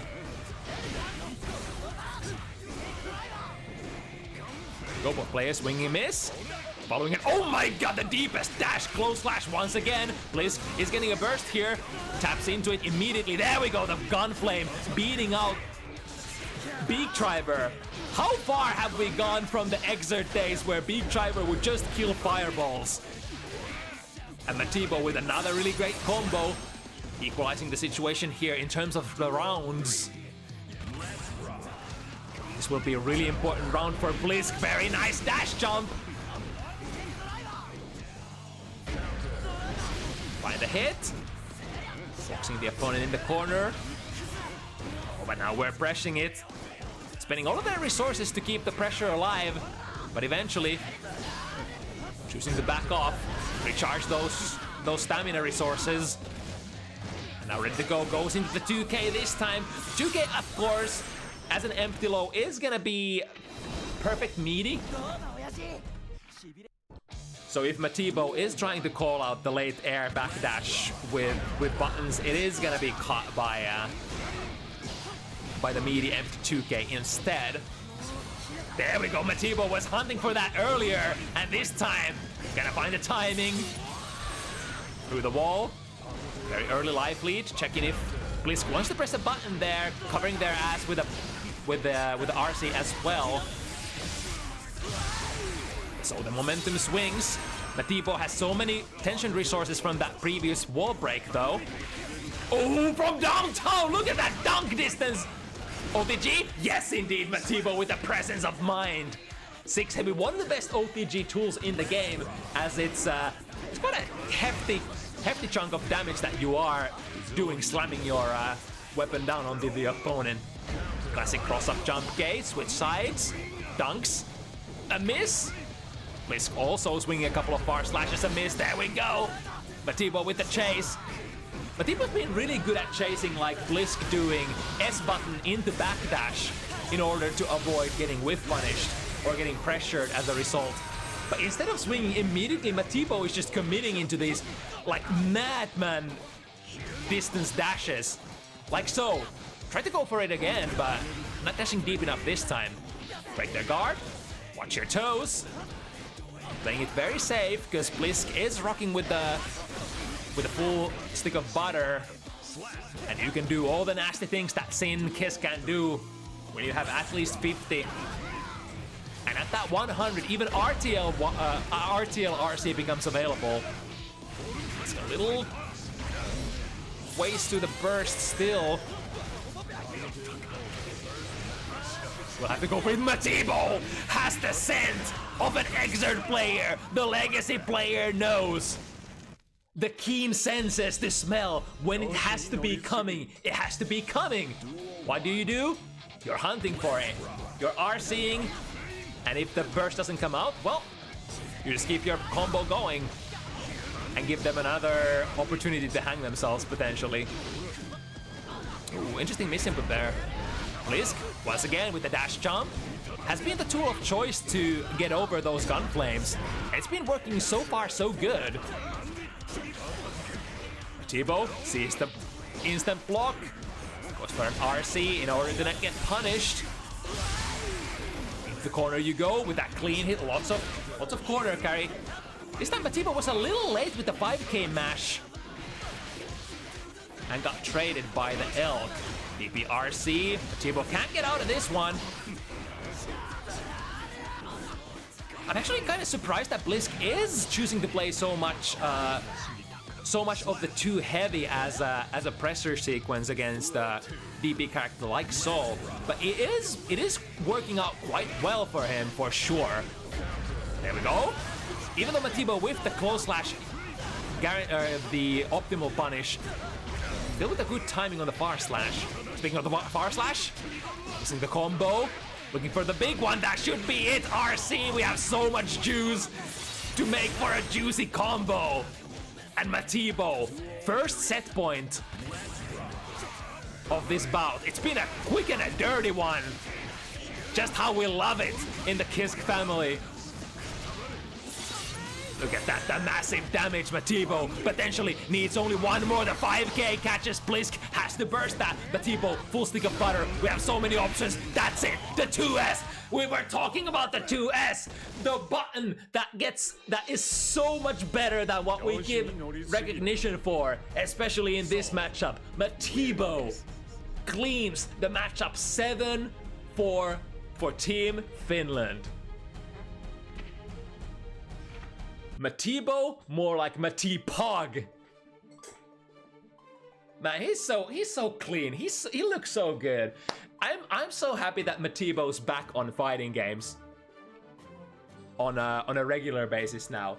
It's been, allegedly the motivation has been the big problem for such a long time for Matiibo, but now he's just ready to play all the Guilty Gear games available, not just Strive, but also Exert. In fact, placed second on the Exert tournament in Install 2024, which is not a simple feat to achieve.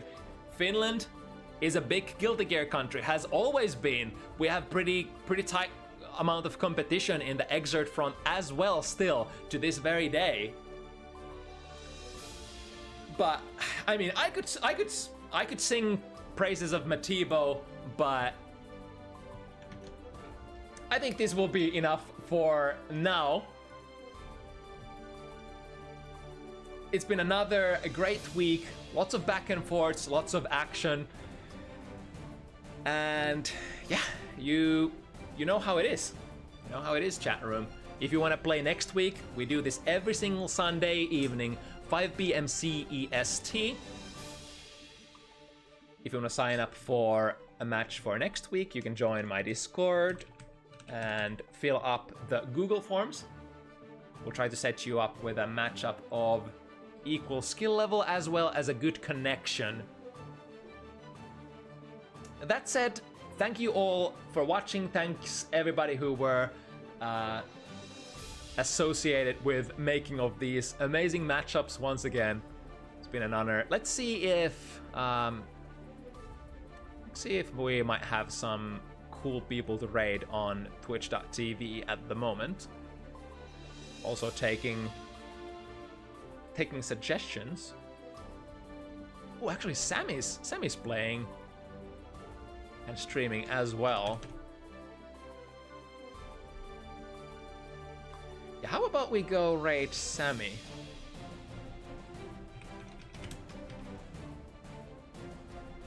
Another player who has been a little bit on and off here and there. A very talented player.